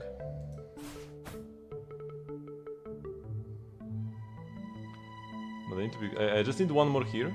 If I can build up a thingy on the right. Okay, he wants to go on the left and then up here. That would be dangerous if that worked out for him. So let's not let him.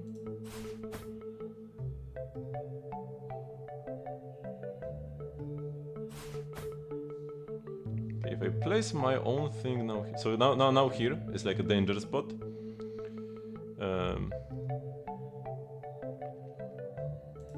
I put my spot down here. If he ever puts one in this column, also good control scheme by the way. The fact that you like look with the camera. What is he trying now?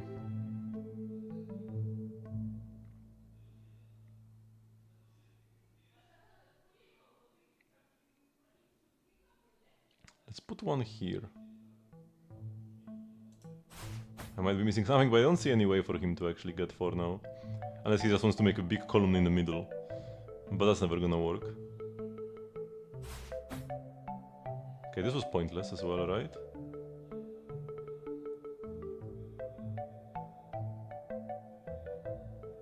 If I put my spot here, then he's kind of in a pickle. I place it down here now, right? Hopefully this wasn't a blunder in any way. But I'm trying to make a situation where I can place down a piece that will be troublesome for him in like 2 spots at once or something. How do you win? You connect 4. You need to have 4 of your spots in a line.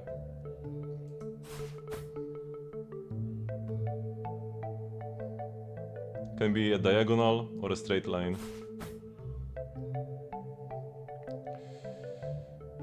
Okay. So if I put it down here, and this is getting kinda awkward. I can't put it down here. If I put it here, he blocks me. If I put it here, he blocks me. I guess I just build here on the left. This might be going to a tie. Like tic-tac-toe, kind of. But you know, your spots always go down. Oh wait, I win now, right? Or rather, I mean, he's gonna block me here.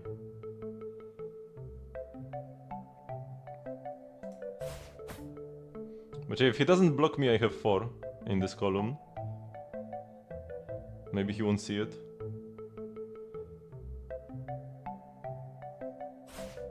He saw it.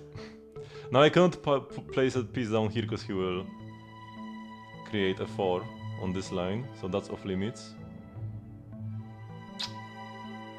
Maybe I can try like 4 at the very top.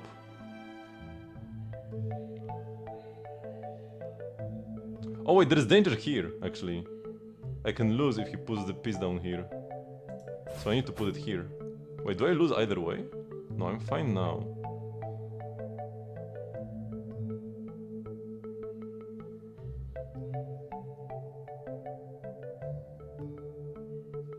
It's gonna be a tie, probably, or like, at some point, one of us gets screwed.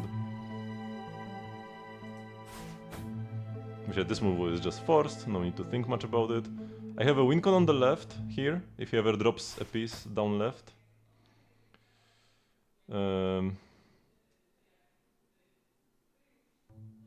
Yeah, eventually he will be forced to let me win. Right? Because I can just drop stuff on the right.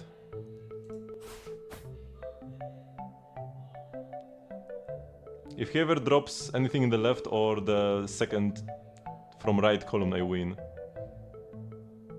I just need to force him to do so.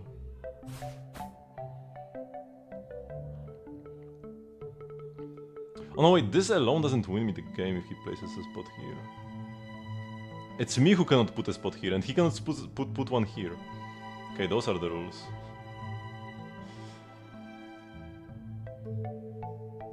I wonder how it will turn out.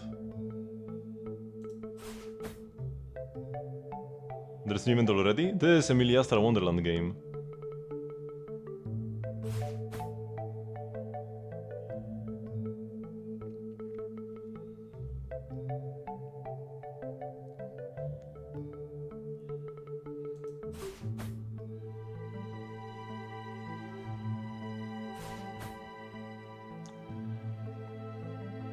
Okay.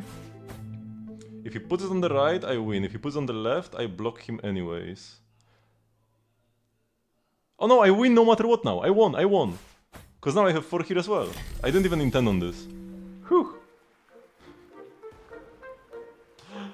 But it was good.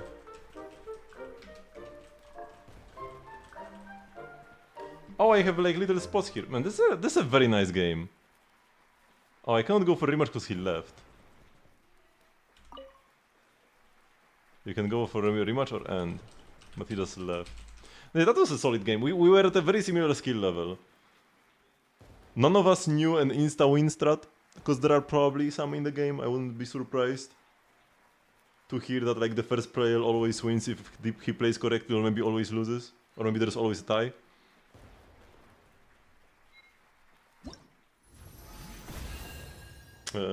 So yeah. I can't give him a like. It was entertaining. Games like this, even even a game as simple as tic-tac-toe, if you have both players who don't really know the optimal strat and don't think too hard about finding out the optimal strat, it's pretty cool. Although in tic-tac-toe it's actually pretty easy to like come up with the strat yourself. Connect 4 is way more complicated. If you don't read about this, you won't know what to do perfectly. Yeah, for me the episode will be tomorrow. Got the 5 pull, which is lovely.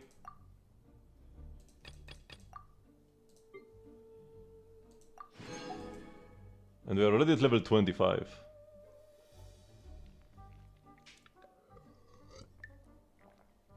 If I want to get the Manekina costume as well from this BP, I will need to buy the whale BP here, but I'm not gonna do that. Well, this costume is pretty nice. I definitely wouldn't mind having this costume. But yeah, no. I'm not gonna, because I think it's here? No.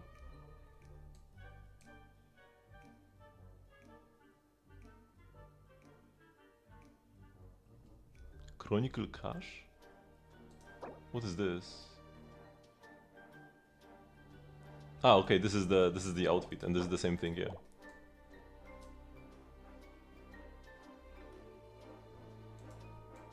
So wait, no. Are these the rewards? These are for the whale BP, right? The scene? Yeah, if I want the scene permanently unlocked, I will need to buy the whale BP.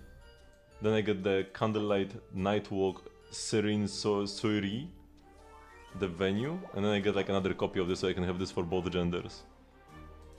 Because if you just get the regular BP, which is free if you buy the Genshin BP, right? If you buy the Genshin BP, this is free.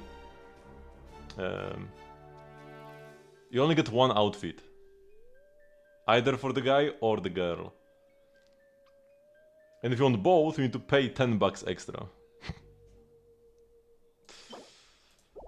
Even if you already bought the whale BP in Genshin.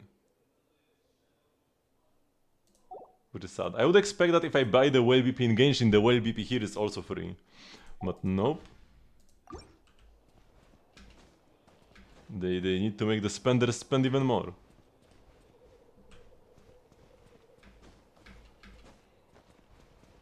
But yeah, I'm gonna be using, like, when it comes to my Wonderland avatar, I'm only gonna be using the guy. Dressing up the girl is just a purely dress up only activity. This outfit is nice, but it's not like godlike. I would say, however, wait, that's not the button. I do love the witch outfit for the girl here. This is a godlike outfit, but it's way too expensive. There are 0 ways of getting this without spending money directly. The one thing that's kind of baity here are the star tokens. I have 10 star tokens which make one 10 pull cheaper. You essentially save 20. You only pay for 8. You only do 8 pulls, get 10, right? You pay for 8 pulls, you get a 10 pull. So like, if I ever intend on pulling in Miliastra, I might as well do a 10 pull before these expire. You get them from the BP as well. And there are some nice 4-star outfits as well. If I were to do a 10 pull, now I'm baiting myself into this. If I were to do a 10 pull, do I do it on the girl banner or on the boy banner? I don't like the 4-star outfit here for the boy as much. This one is kinda cool, but not my style. These are not my style. I prefer the BP one. I'll probably pull on the girl version, but if I were to get the 5-star in one 10 pull, I would rather get the boy probably, because I actually play as the boy, and not as the girl. Police gaming.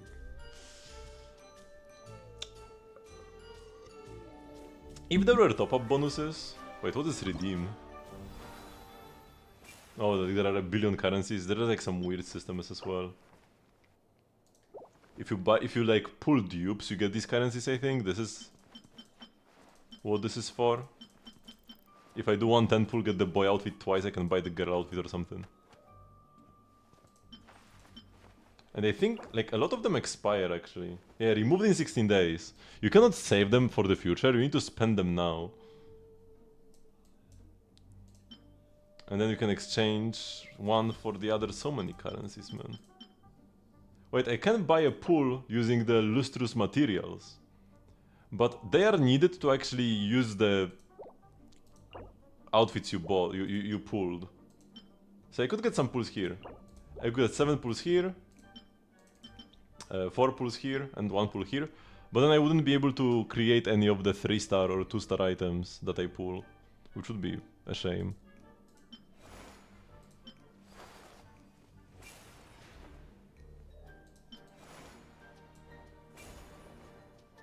I mean, I wouldn't actually like go and pull a lot here. I would only do a 10 pull to make use of the cheaper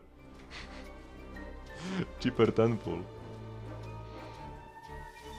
So they can build PD for like a future outfit. But why would I ever spend on an outfit, man? The mode is gonna be good one day. I can tell you that. I don't think this is a great mode right now, but I can guarantee that it will become good eventually. This is kinda cute. Wait, there is still more? Or if I switch to the girl?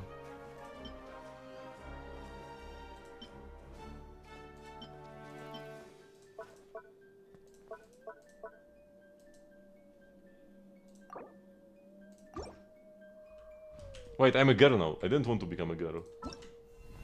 Whoopsie. Now I'm a boy.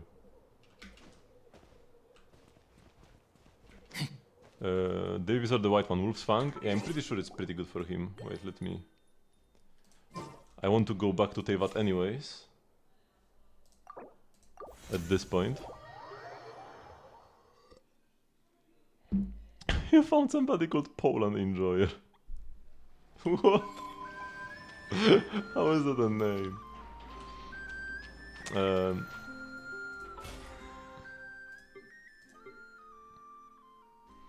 Energy by skill and burst is increased by 16%. When elemental skill hits an opponent, skill is increased by 2. When burst hits opponent's skill is increased by 2. Yeah.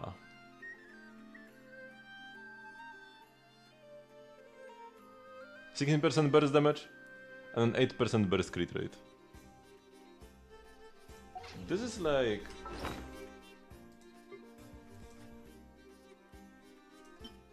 Oh no, this only works for the skill, so festering doesn't actually work for him at all.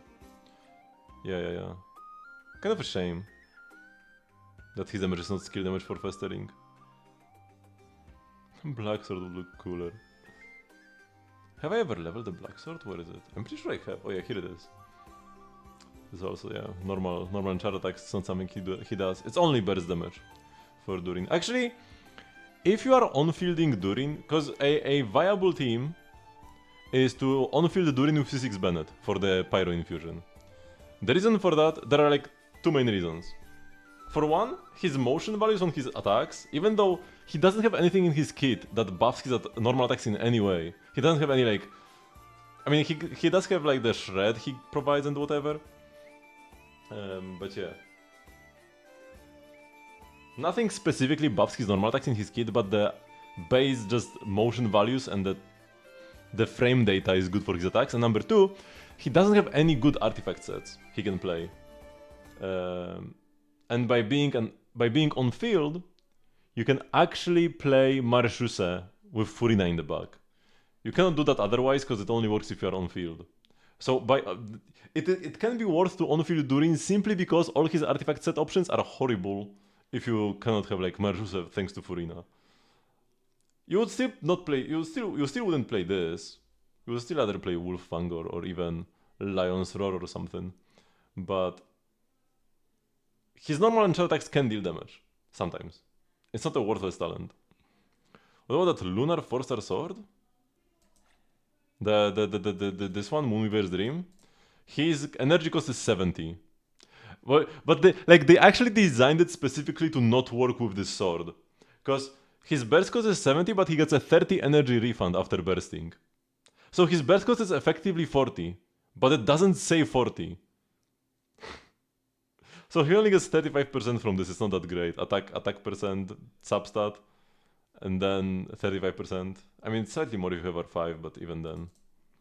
So yeah, he's got a 70 minus 30 cost burst, only so that he doesn't work with this. There is no other reason for his burst to work like that. I mean, I guess his burst being more expensive gives him better synergy with Raiden. Maybe it's for the Raiden buffs. when Raiden gets buffed, Raiden overload with a bigger burst cause Durin. Surely that's the angle. Without a doubt. Let me refine this, by the way. 1000 more down the drain.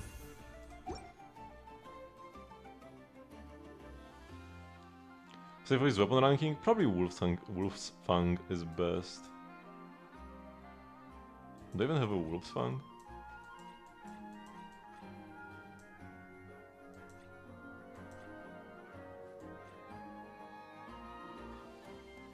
Just like, it doesn't matter if I have a Wolf's Fang, but just out of curiosity, it doesn't look like it. I have an extra Makhaira Aquamarine. You got Lanyan, that's great. Maybe I level to like level 10. And should be like here. But it's not here.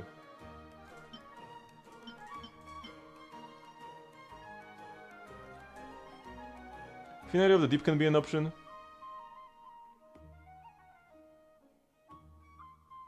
If you don't have the BP. Oh, here is the Wolfsang. It's level 40 for some reason. Yeah. So Wolfsang should be the best 4-star. And if you don't have this, you probably just play Finale of the Deep. Yeah. It's just a solid 4-star weapon. Actually, there is another option. There is a Lion's Roar. A Lion's Roar can be pretty legit if it works. I think it's Hydro or Electro as the condition.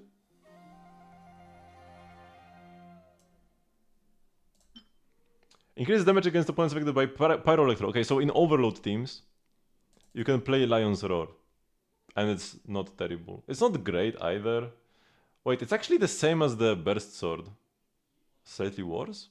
Because this is attack percent substat, 36% damage bonus. And the Burst Sword is slightly more if you have the same refinement. Because it's 35 at R4. So it's not amazing. But it works, it's something. Probably. If Finale of the Deep works, it should work, right? Off field.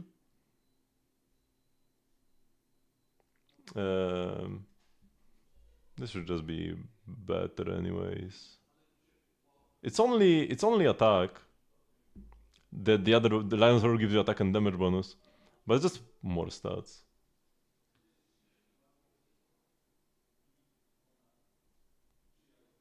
So for Flames you have Shinobu, Sucrose and Aino. But is Lanyan worth trading here or no? No. So you can put an Electro in that can give Flames particles. I mean, Shinobu gives him particles just fine. You might need to play a bit more ER, but it's not that big of a deal. He has limited options. I mean, it's more like Finale of the Deep is a free craftable 4-star that's just better than 90% of the 4-star swords. That's the issue here. It's not that everything else is so horrible it's unplayable. No, it's just everything is worse than Finale. So why bother? Right. Most of these weapons are just worthless. That's the thing here, right? Not his options are so limited. Because if a character has just like a craftable option that's better than anything else, you wouldn't say that their options are limited.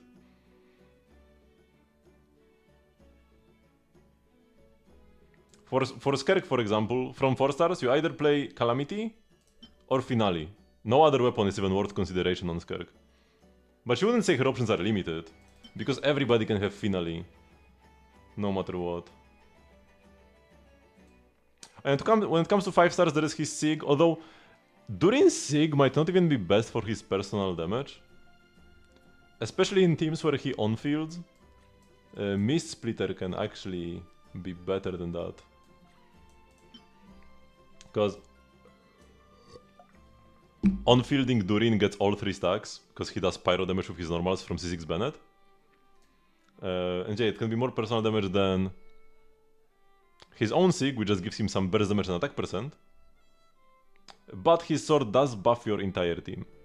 So for teams where he is a support, and he's buffing an attack scaling carry, his sig is gonna be the play. But yeah, his sig is not huge. It's just like 28% attack buff for the team. There's 100 TM 20 attack. So this is like the elegy gives a bigger buff than Durin's sword, but it's a bit better for Durin than elegy is for whoever wields it usually. 55 ER is nice. Most characters who wield elegy do want ER. But it's kinda like elegy tier, maybe slightly worse. It's easier to make use of the buffs though, because here you need to want both your character needs to want both EM and attack for this to be best, for this to be like better. But for Durin, as long as you want attack, you're fine. And Durin often kicks out Bennett from the teams he's in. I mean, often, sometimes can kick out Bennett from the teams he's in. So giving bonus attack is actually pretty valuable, because you lose the 1200 attack that Bennett would give you if you play Durin in an overload team. If you play Durin Fischl Chevrus and like any carry, you don't have space for Bennett. So you are not oversaturated on attack.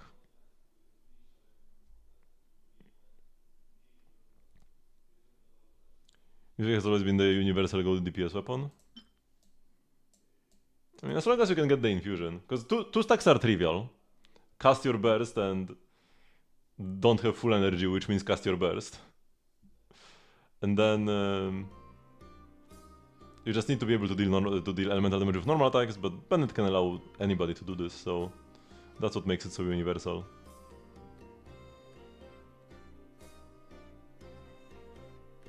Everyone my cat meta needs to stop.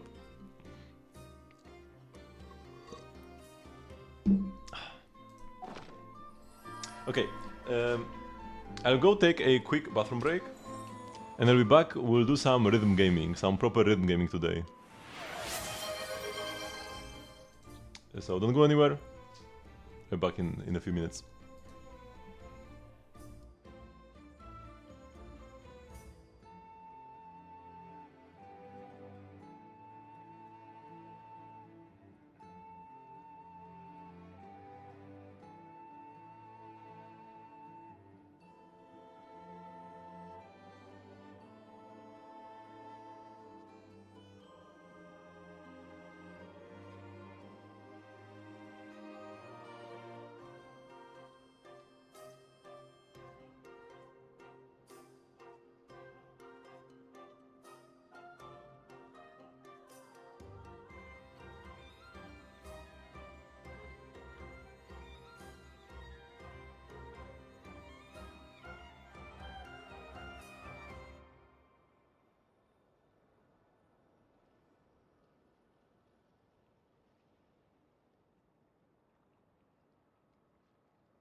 Okay, I'm back.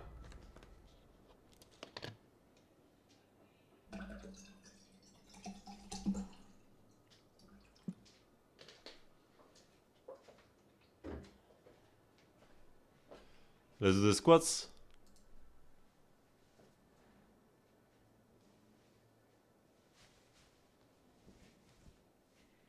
One, 2, 3, 4, and 5. They're actually green, but my camera is so bad you can't tell what color it is. It's kind of like you can't even tell what color the walls are. Like sometimes the wall now it's brown, so like it's not, now it's green though, right? That's not the color. Sometimes it becomes more green, sometimes it's more brown.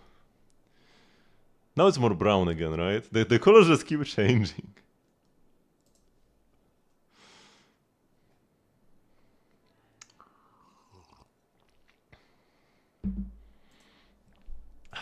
Okay.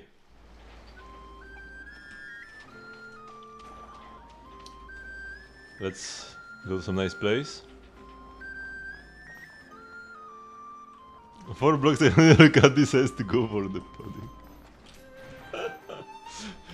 You can just vote one way every time, and then you don't have to worry about the pudding.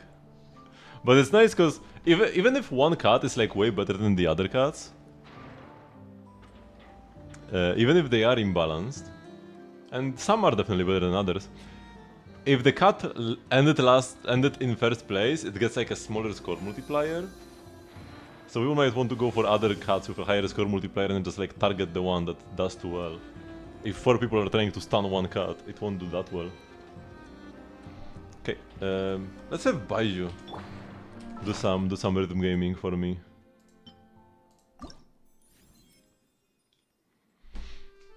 So first let's do a little warm up. Then I will do some training for the hard section at the Maritime, and then we'll do the Maritime. Oh yeah, let's make myself smaller so you can see the notes better.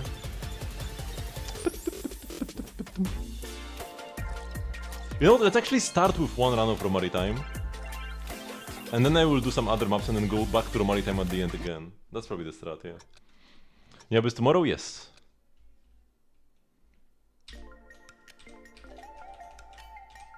Okay, this is just like a warm-up.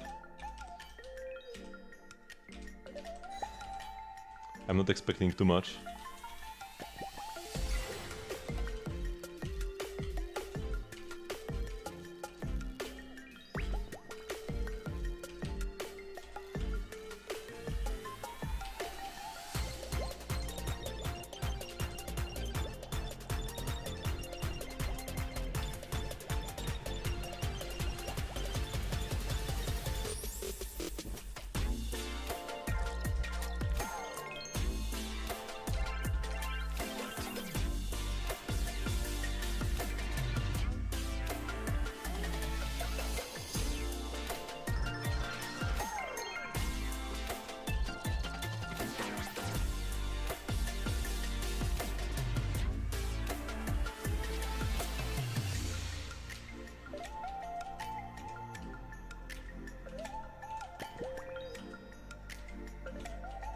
Okay, hard section coming up.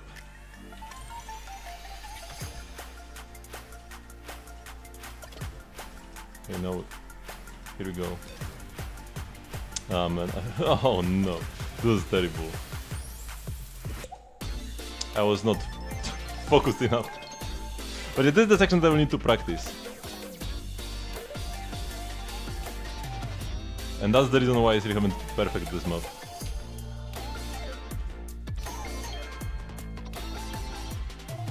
I wonder when is the next rhythm game update we're gonna get. We got 2 like back to back. Like there was an update, 1 patch of a break and then another update or something like this. But it's already been like 3 since then or something.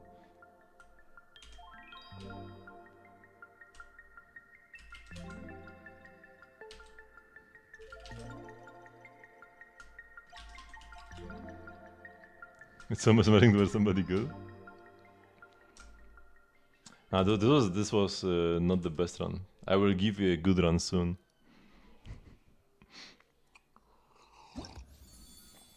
Yeah, those 9 goods and 2 misses in like one section. I miss like half the notes there. But yeah, the dev gaming can be super fun. It's got a steep learning curve, but if you can get over the like initial hump, then it's just practice makes perfect. And it's super fun to do. Speaking of fun to do, let's do Blazing Card.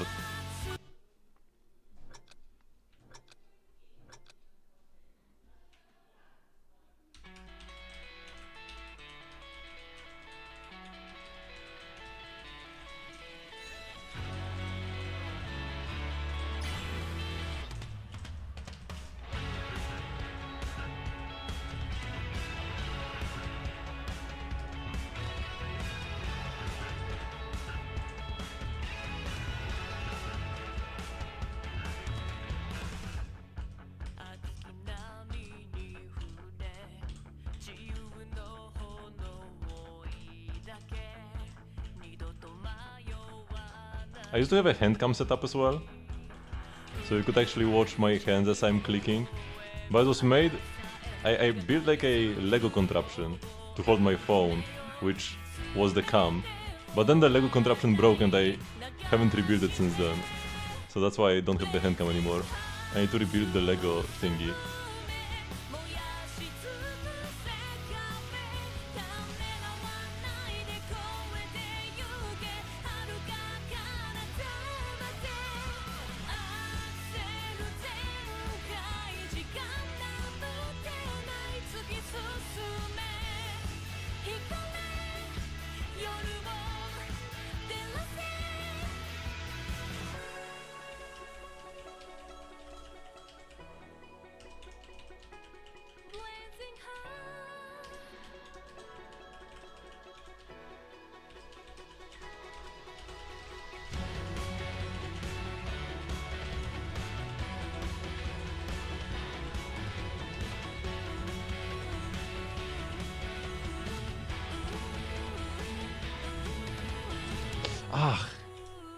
I like stumbled.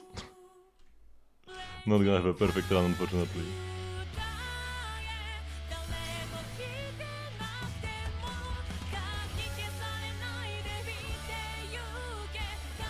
My fingers are too cold. I'm gonna blame that.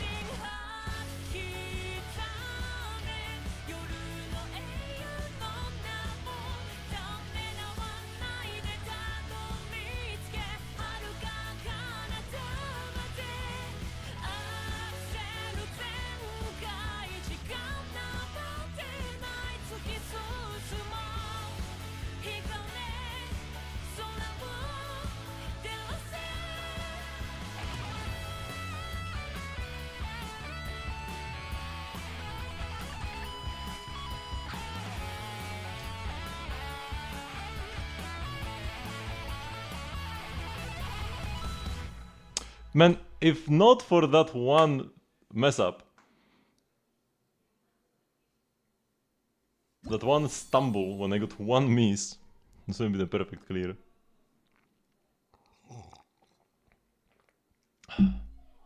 Okay with 4, but as soon as the 6 or bind start sending the wrong signal to your fingers in your head. I think you'll have the right finger to click when your brain makes you click the different one. I mean, you just need to practice more when it comes to that. I used to have to like actively think about which finger to press as well. But at this point I just look at the notes and it's automatic.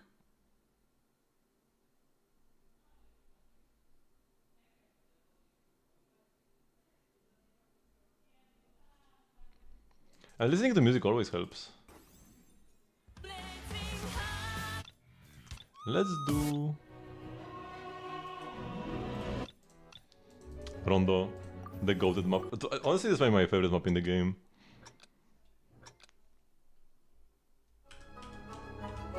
I didn't even like it that much at first when I first played it. I didn't even favorite it immediately. But every time I played, I like it even more than last time. It's so good.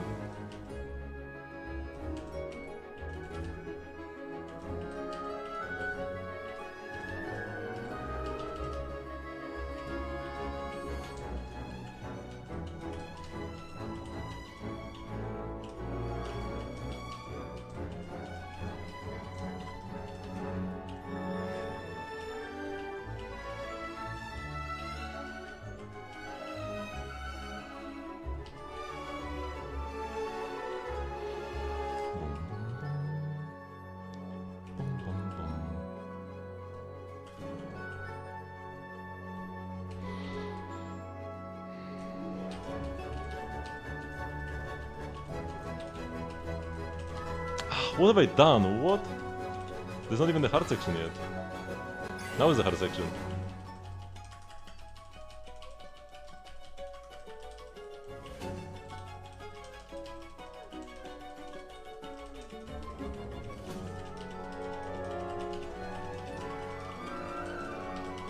Ah, no, I slipped up here as well.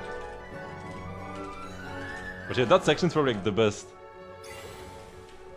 The best thing they have. The best part of any map they have created. Whoops, what have I done? I clicked the wrong finger. It happens to the best of us.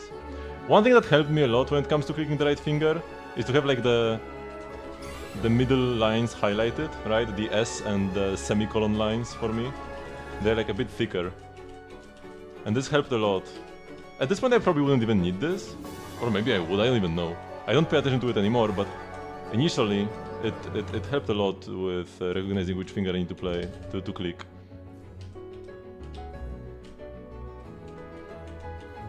Because I can like categorize the notes as like left of the line or right of the line. Or on the line.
Oh, so you're thinking about like actually playing a song on like a piano or something earlier?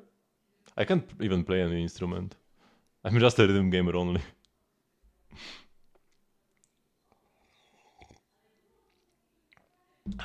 Somewhere in the settings.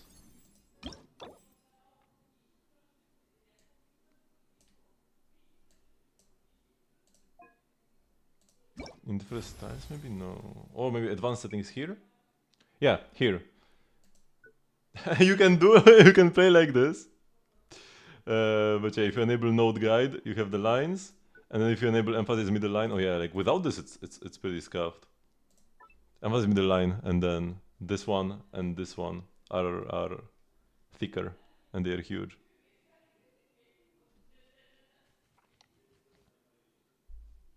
I don't know anything about like actual music theory. Don't know notes or anything. I will maybe want to learn more about music eventually. But it's hard to start when it comes to things like this. Try playing without a thick line? Nah, that's a waste of time.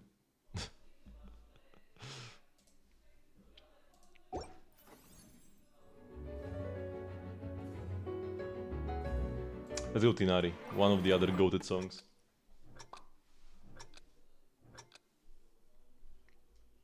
But yeah, I think it's more about the audio-visual coordination.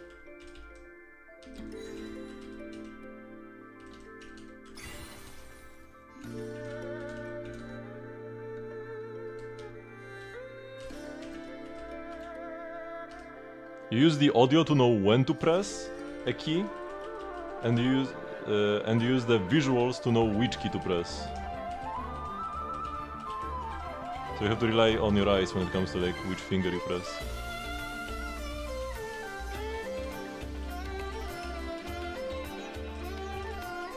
But then you can like offload the timing into your ears to have more brain processing left to determine which finger you need to press.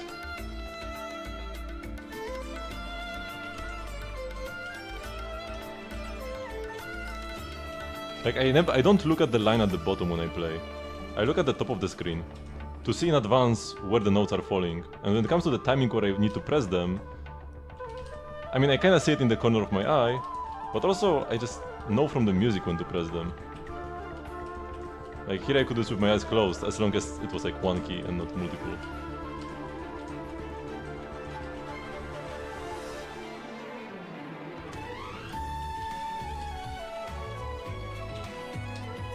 So my eyes are just used to exclusively to tell me which finger to activate. And by looking at the top of the screen, I have more time.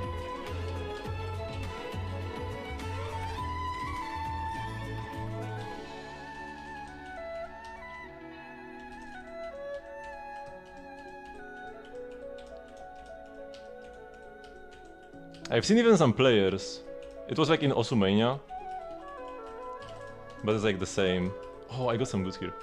Osumania is like pretty much the same gameplay. But I've seen some players who like have a black bar. Like they don't even see the bottom of the screen. It's just like black at the bottom. And they only see the top. And that's how they play. And like actual pro players playing at the highest level. They black out the bottom so that it doesn't distract them. And they don't need to see the notes fall on the line, they just need to focus on the notes coming from the top. When you're shining over today, you spend weeks grinding out level 70 for 6 new characters to be able to enter IT, finally go to the today. So instead of spending the elixir on the goblet, very nice. They calibrate the buttons at all? No. The only thing I changed is which keys I press, right? Because as you can notice, instead of going like JKL, I go L, semicolon, and apostrophe. Because this way my hands are a bit wider on the keyboard. You didn't give me your UID, Xnay.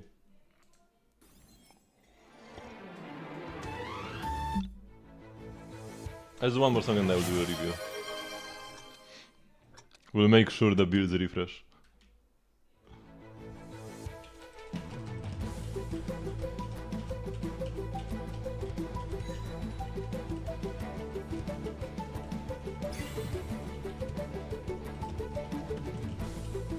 I'm just playing through all my favorite songs right now. The Fontaine one, the Rondo, Tinari, Enka.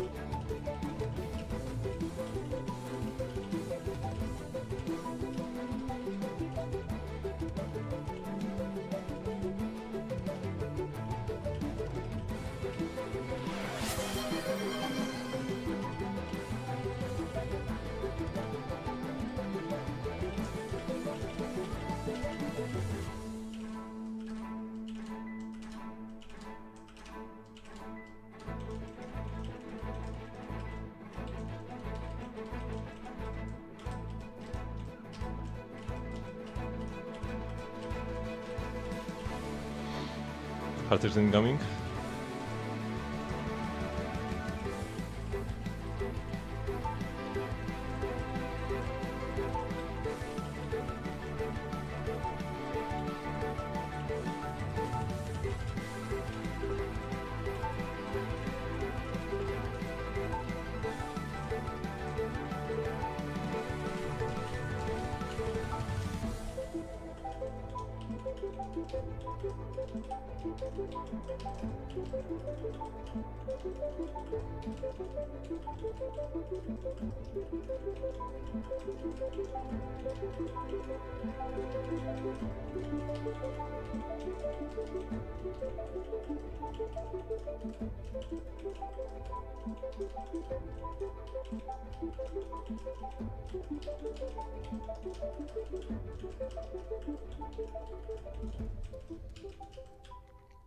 Whew.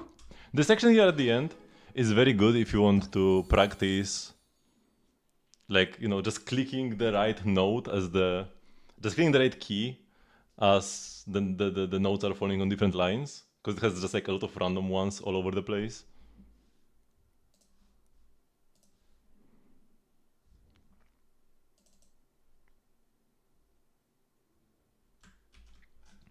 The second redeem, so you can put something there. Ideally put it with the first redeem, and then the second can be the second character.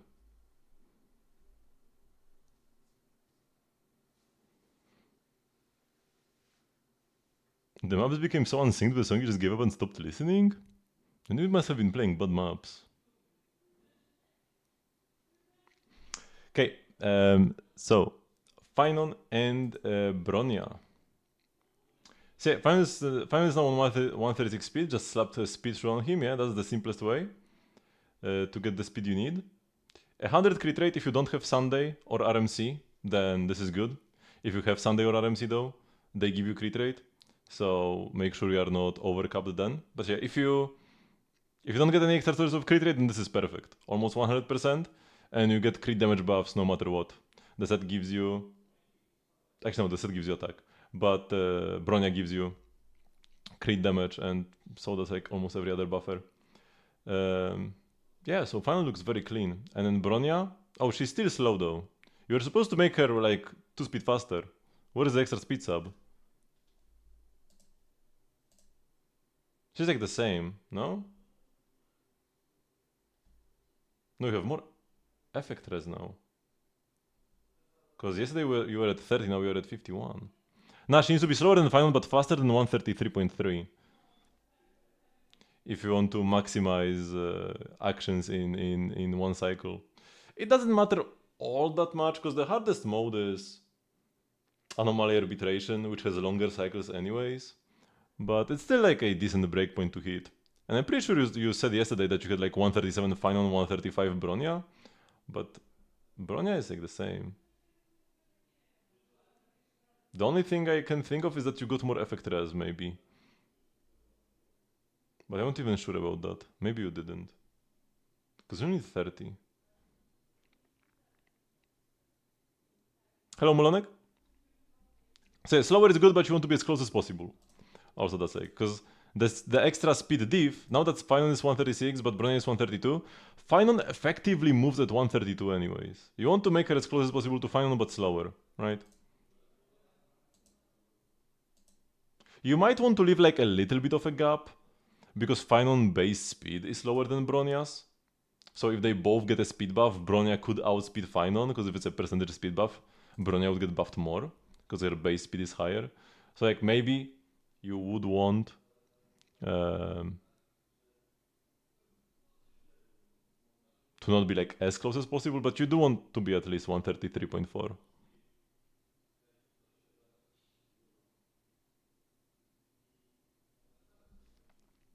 Doing well, doing well. Oh yeah, there is Xiangling as well. We're supposed to check. The last Crimson Witch Xiangling. Nowadays, the best thing to play on Xiangling is probably like support sets.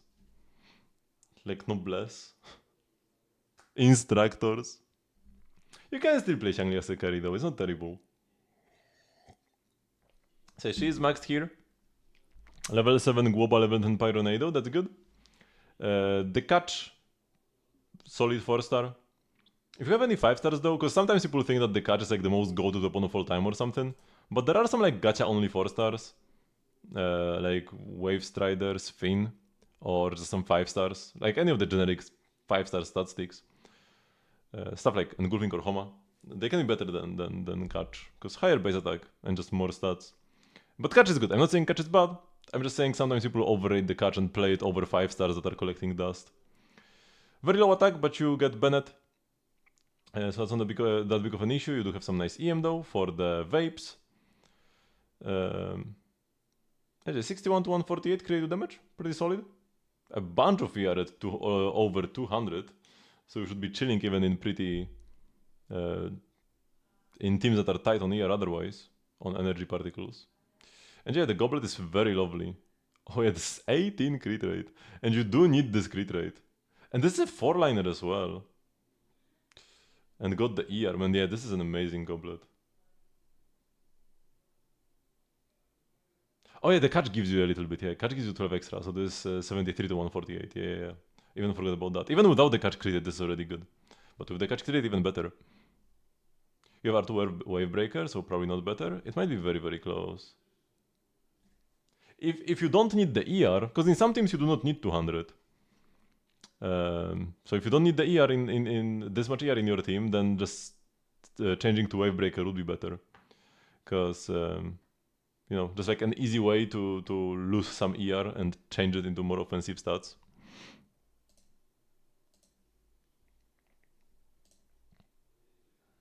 For more currency wars today, very nice. I will be farming more currency wars tomorrow. Hopefully I will be able to get in 3 runs and not just 2. But it takes me more than an hour to play a run. Raiden National 190? I mean, Raiden National is not really much of a team nowadays.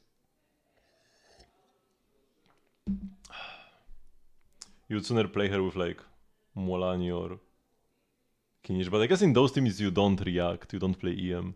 So if you do play EM, you do want to Vapor Melt. It can still work, it's still fine, it's not terrible. It's just not that amazing. Currency Wars is a new Honkai Star game mode where you have, if you heard of auto chess games like Teamfight Tactics, you have like a shop phase that's like that. That's essentially just like a one-to-one ripoff from Teamfight Tactics, or very close to. But then the combat is still Star Release combat, which like it works even better than you would think it would. You don't play Raiden, you play Child. Child is better than Raiden, at least.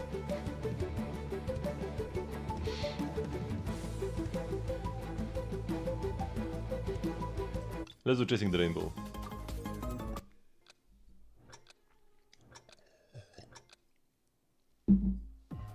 Getting an early Acheron is always nice.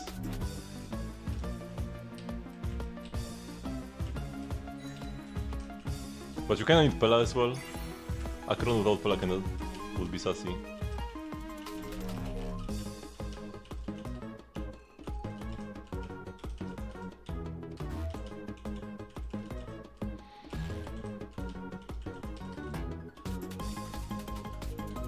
The nice thing about Acheron is that you can give your teammates, even teammates that normally wouldn't apply debuffs, you can give them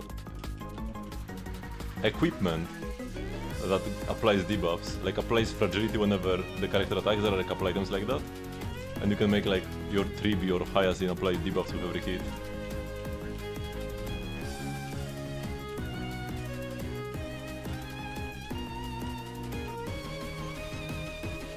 Oh, I missed one.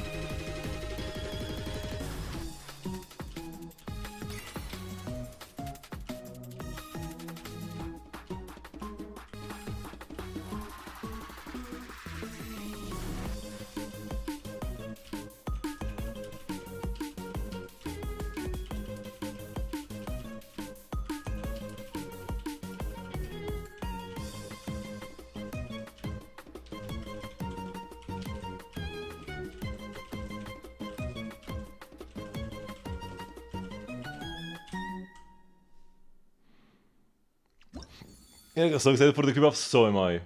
I absolutely love Klee. I already had C2, pulled it way back. And actually, I got some use out of her C2, even before that. I used her in some of the combat events we had before Stygian was a thing, and then in Stygian I used her twice in Kinich teams. In 2 different Stygians.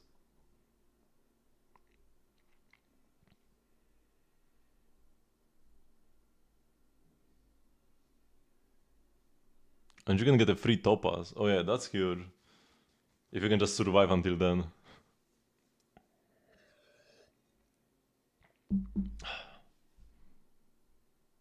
Yeah, I got C0 clean 1.0 as well. I couldn't get the con in 1.6 though. Cause 1.6 was like the time that was the worst for me financially. So I spent my pools on Kazuha. I spent the free-to-play pools I had on Kazuha, and then tried to save some for Yoimiya. I didn't have anything left over for Klee, and I couldn't top up. But I got her on the next run after that, and I think I got 2 cons at the same time. No, I got C1 first and then C2 later. So C1 was like the next rerun, and C2 was the rerun after the next one, after the 1.6. Yeah. And I will pick C3 eventually from the selector.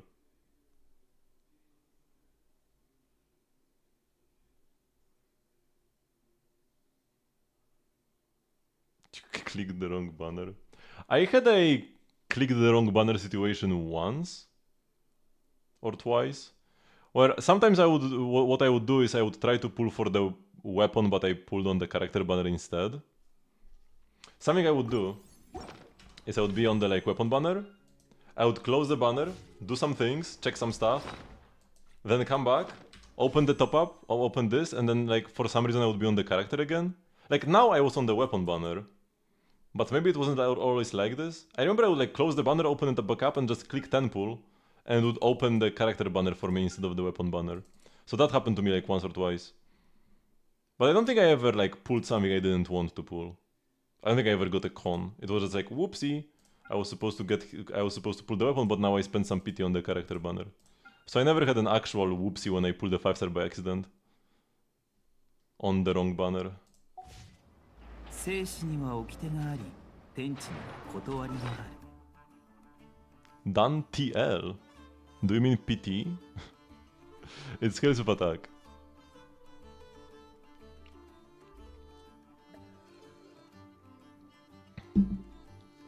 And if you are thinking about like what light cone to play on him, there really aren't many good light cones for him. Def is useless, yeah. I mean, there are some... If we are talking about specifically currency wars, there are some currency wars buffs that scale with defense, or some items that scale with defense, but his base kit doesn't care about defense at all. And then when it comes to light cones, usually, like, if you have his Sig, you play the Sig, but that banner already came and went. If you have the new BP preservation light cone, the one with Baby Aventurine, that one is good. If you don't have that, you honestly might as well play any high base attack light cone. Even that's not one that's not preservation even. Because just having more attack from a higher base attack will be better than any effect that any preservation light cone gives you, because they are all terrible.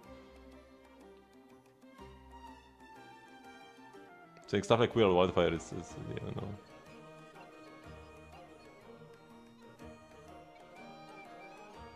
You know, the fan of Durin's design? I absolutely love Durin. I love everything about him.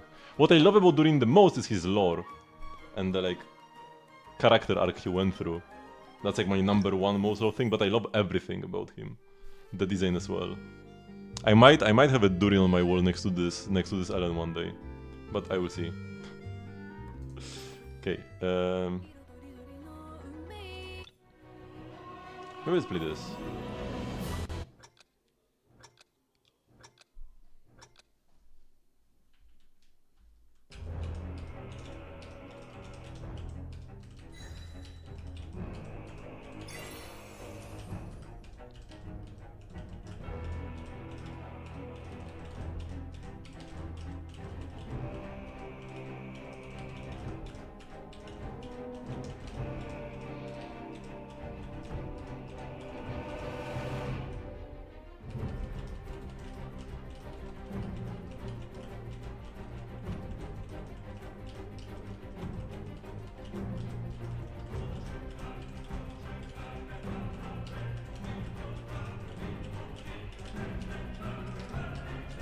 Ah! I used the wrong finger.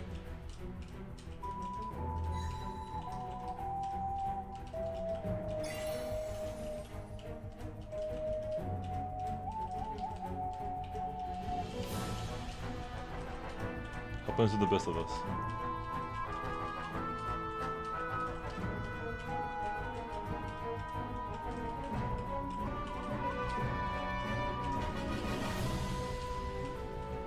I use my middle finger instead of the ring finger.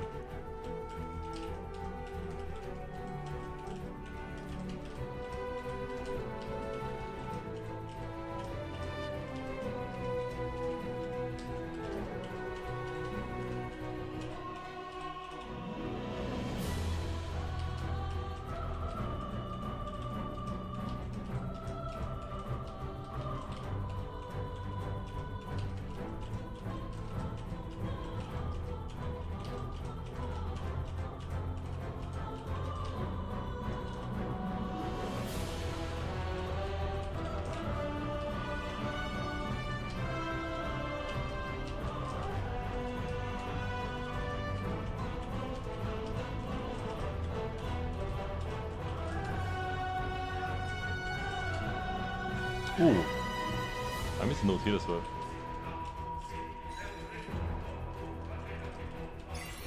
And the funny thing is that I got this map perfectly like second or third try. I'm like struggling now, but I got it perfectly super quickly. Durin plush next to Zhongli. Mini Durin plush would be cool. Why do I not play Osu? I used to play Osu in the past. But... And like every couple years, I will launch Osu. But like...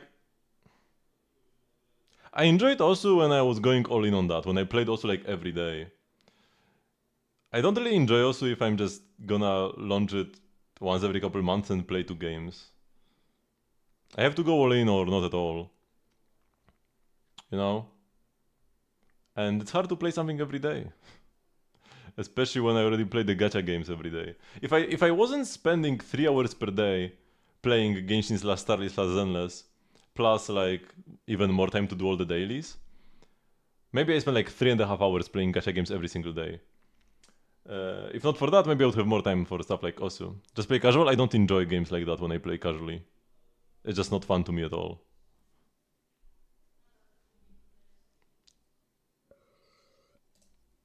I have to go all in or not at all. I'm like this with almost everything.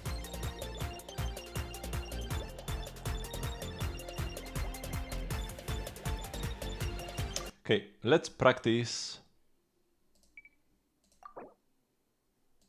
the hard section.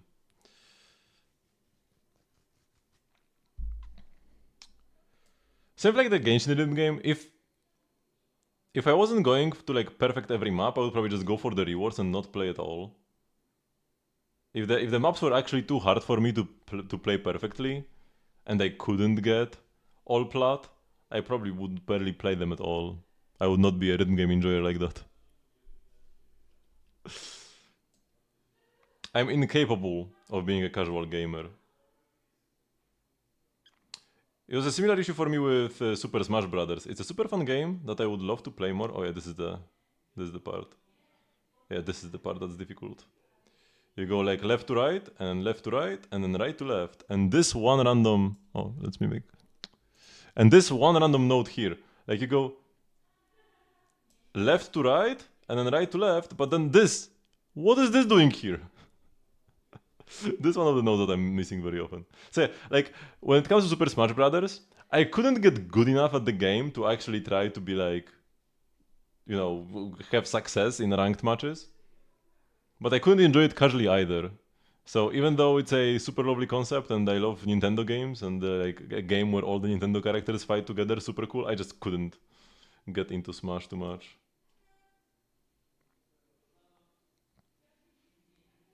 Because overall fighting games aren't quite for me.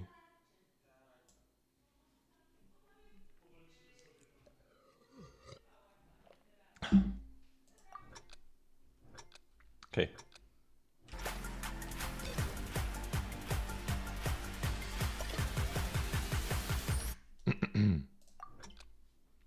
Gotta do it a couple times, so...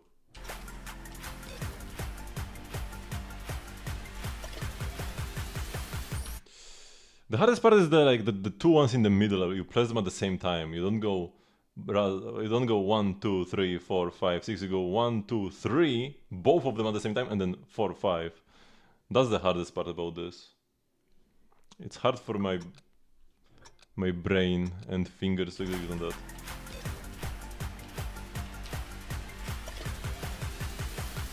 I need to not think of it as like a staircase where I go 1, 2, 3, 4, 5, 6. I need to think of it like I do a staircase here, then I press this and then do a staircase here. Like 3 separate actions, not one long one, 3 separate ones. 1, 2, 1, 1, 2, like that.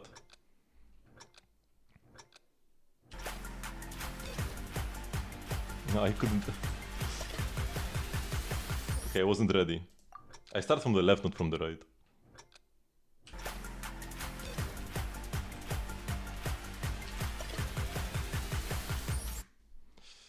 I want to get consistent at this. I don't want to like get it once through luck.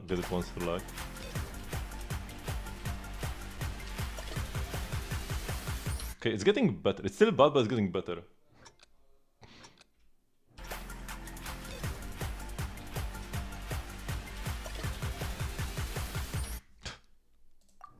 Man, it's so random.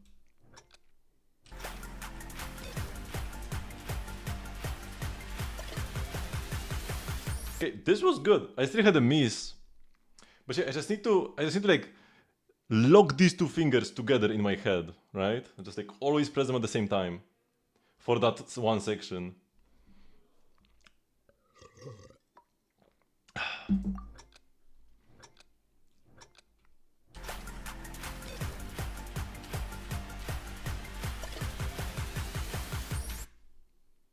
It's getting better. That's the strat. That's the strat.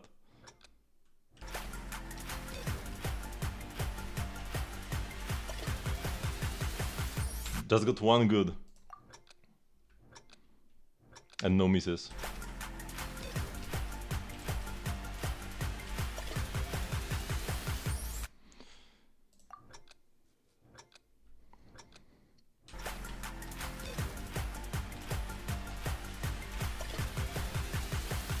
Not like 3 goods or something?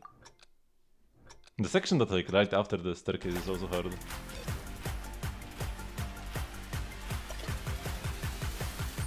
I'm not missing anymore though. That's huge.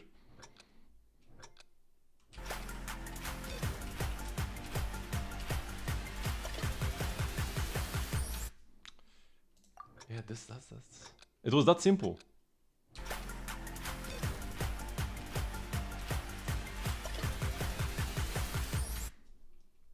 I need to like position my hands slightly weirdly.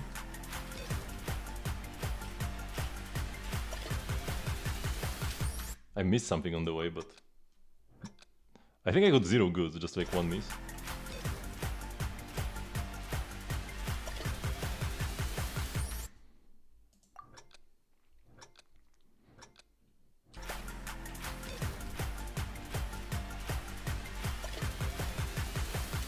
Got a miss, but 0 goods.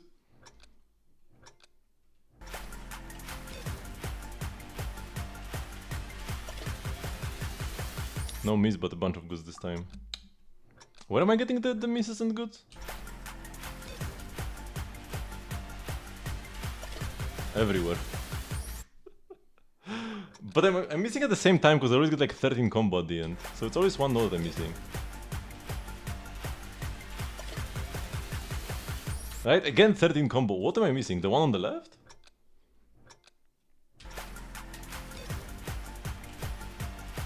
Oh my god, what am I doing?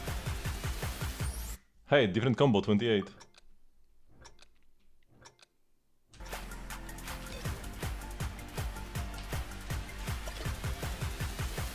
What was this mess? What? I was almost perfect. And now I can't do this anymore.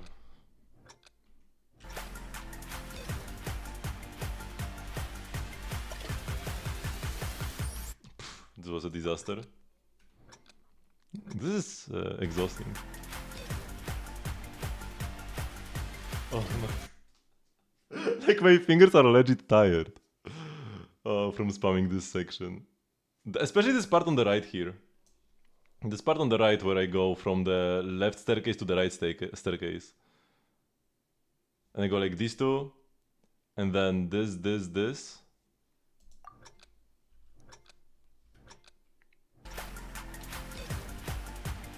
This here, yeah, that's exhausting.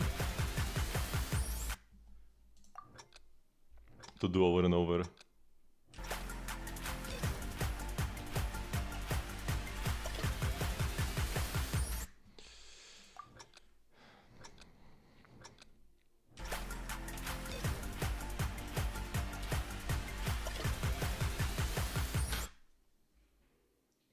Because in order for me to like lock the two fingers in my head together, so that I don't press them one after another but at the same time, it kinda makes the movement of my other fingers a bit awkward for some reason. That's what's making this hard.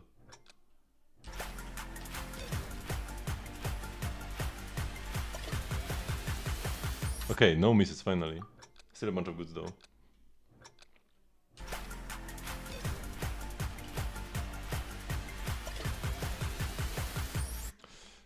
No misses but a billion goods.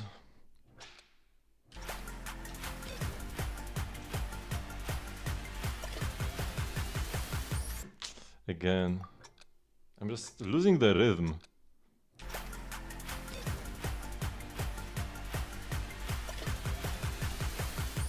Okay, if I listen to the music more closely, the ending is easier. But the middle, there are so many notes, it's hard to catch the rhythm.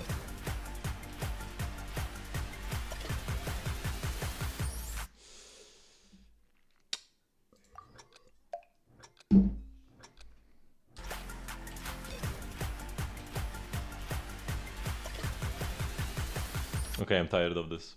I didn't get this perfectly even once. My best was like 1 good 0 misses. But we gotta just play the real one. I can't spend an hour in the practice mode. Oh, these notes now feel so slow. Because I was doing like the super fast section in the practice mode. I call it practice mode, but it's the map creation mode. Okay, let's focus. But it legit feels like slow-mo now.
There's like 2 or 3 good.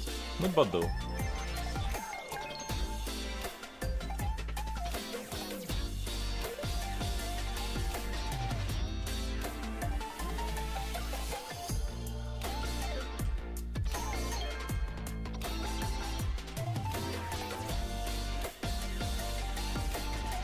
And the good thing about the song is that it only has 1 hard section, the rest is easy.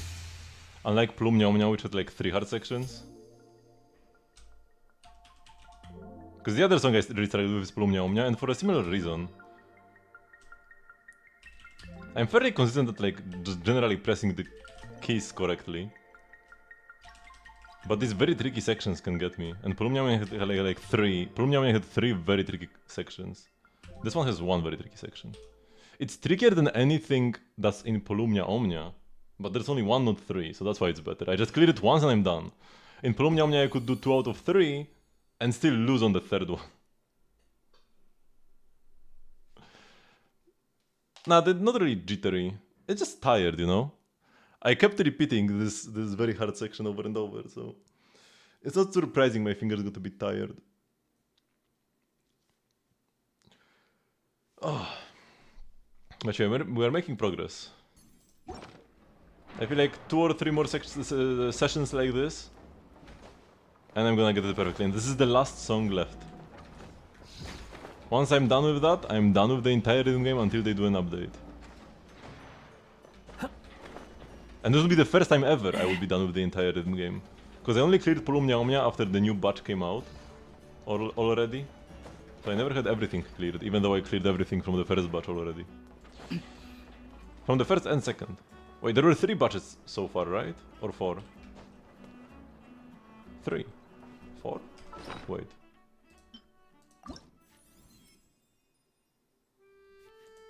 No, because Natlan wasn't here originally. So there were 3 bonus batches. Originally we had from Mondstadt to Fontaine, and they added Natlan, then Natlan 2, and then this, like, encounter.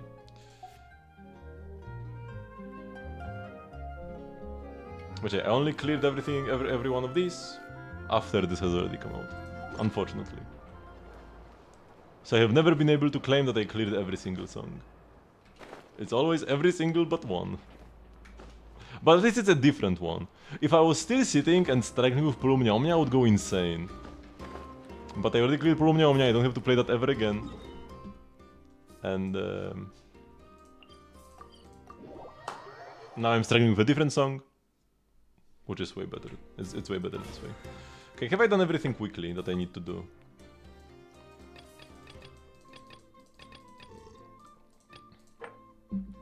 And have I done all the events that I needed to do? I have done the BP in Miliastra. How are my friends doing in Stygian? Still Blizzard Farmer with the Dire clear. Test runs have been done. Oh yeah, because I didn't need to do a single one of them.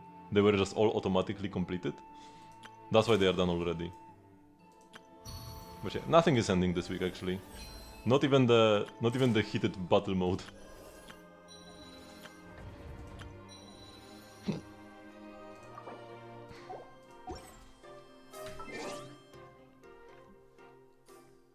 I like the very bottom, but that's fine. Getting all the rewards in Stygian doesn't require...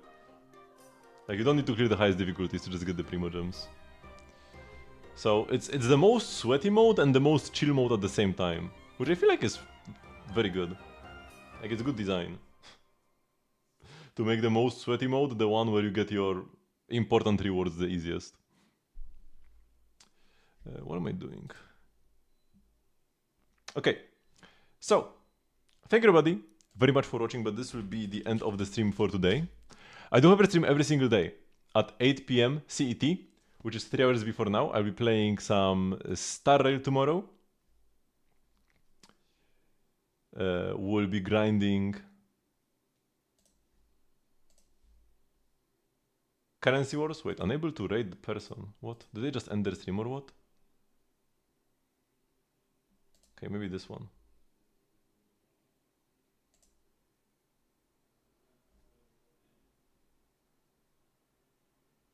Okay, now it works. So yeah, you can try this conservator to get stream notifications and the like. And yeah, tomorrow we'll be playing Star Rail, like I said, Currency Wars grind. It's a super fun mode. Even if you don't play Star Rail much, if you ever watched or played an auto battler, auto chess game, it's gonna be like easy to grasp and have fun watching, probably, hopefully. And there will be another Genshin stream again on Monday, where we'll be clearing the new event and Abyss and weekly bosses, and probably alternating, and I'll probably be alternating between Genshin and Star Rail, but I will post the detailed schedule for next week on the Discord server, so make sure to join there if you want to know that. And yeah, thank you everybody very, very much once again, and I will see you all tomorrow, and bye bye!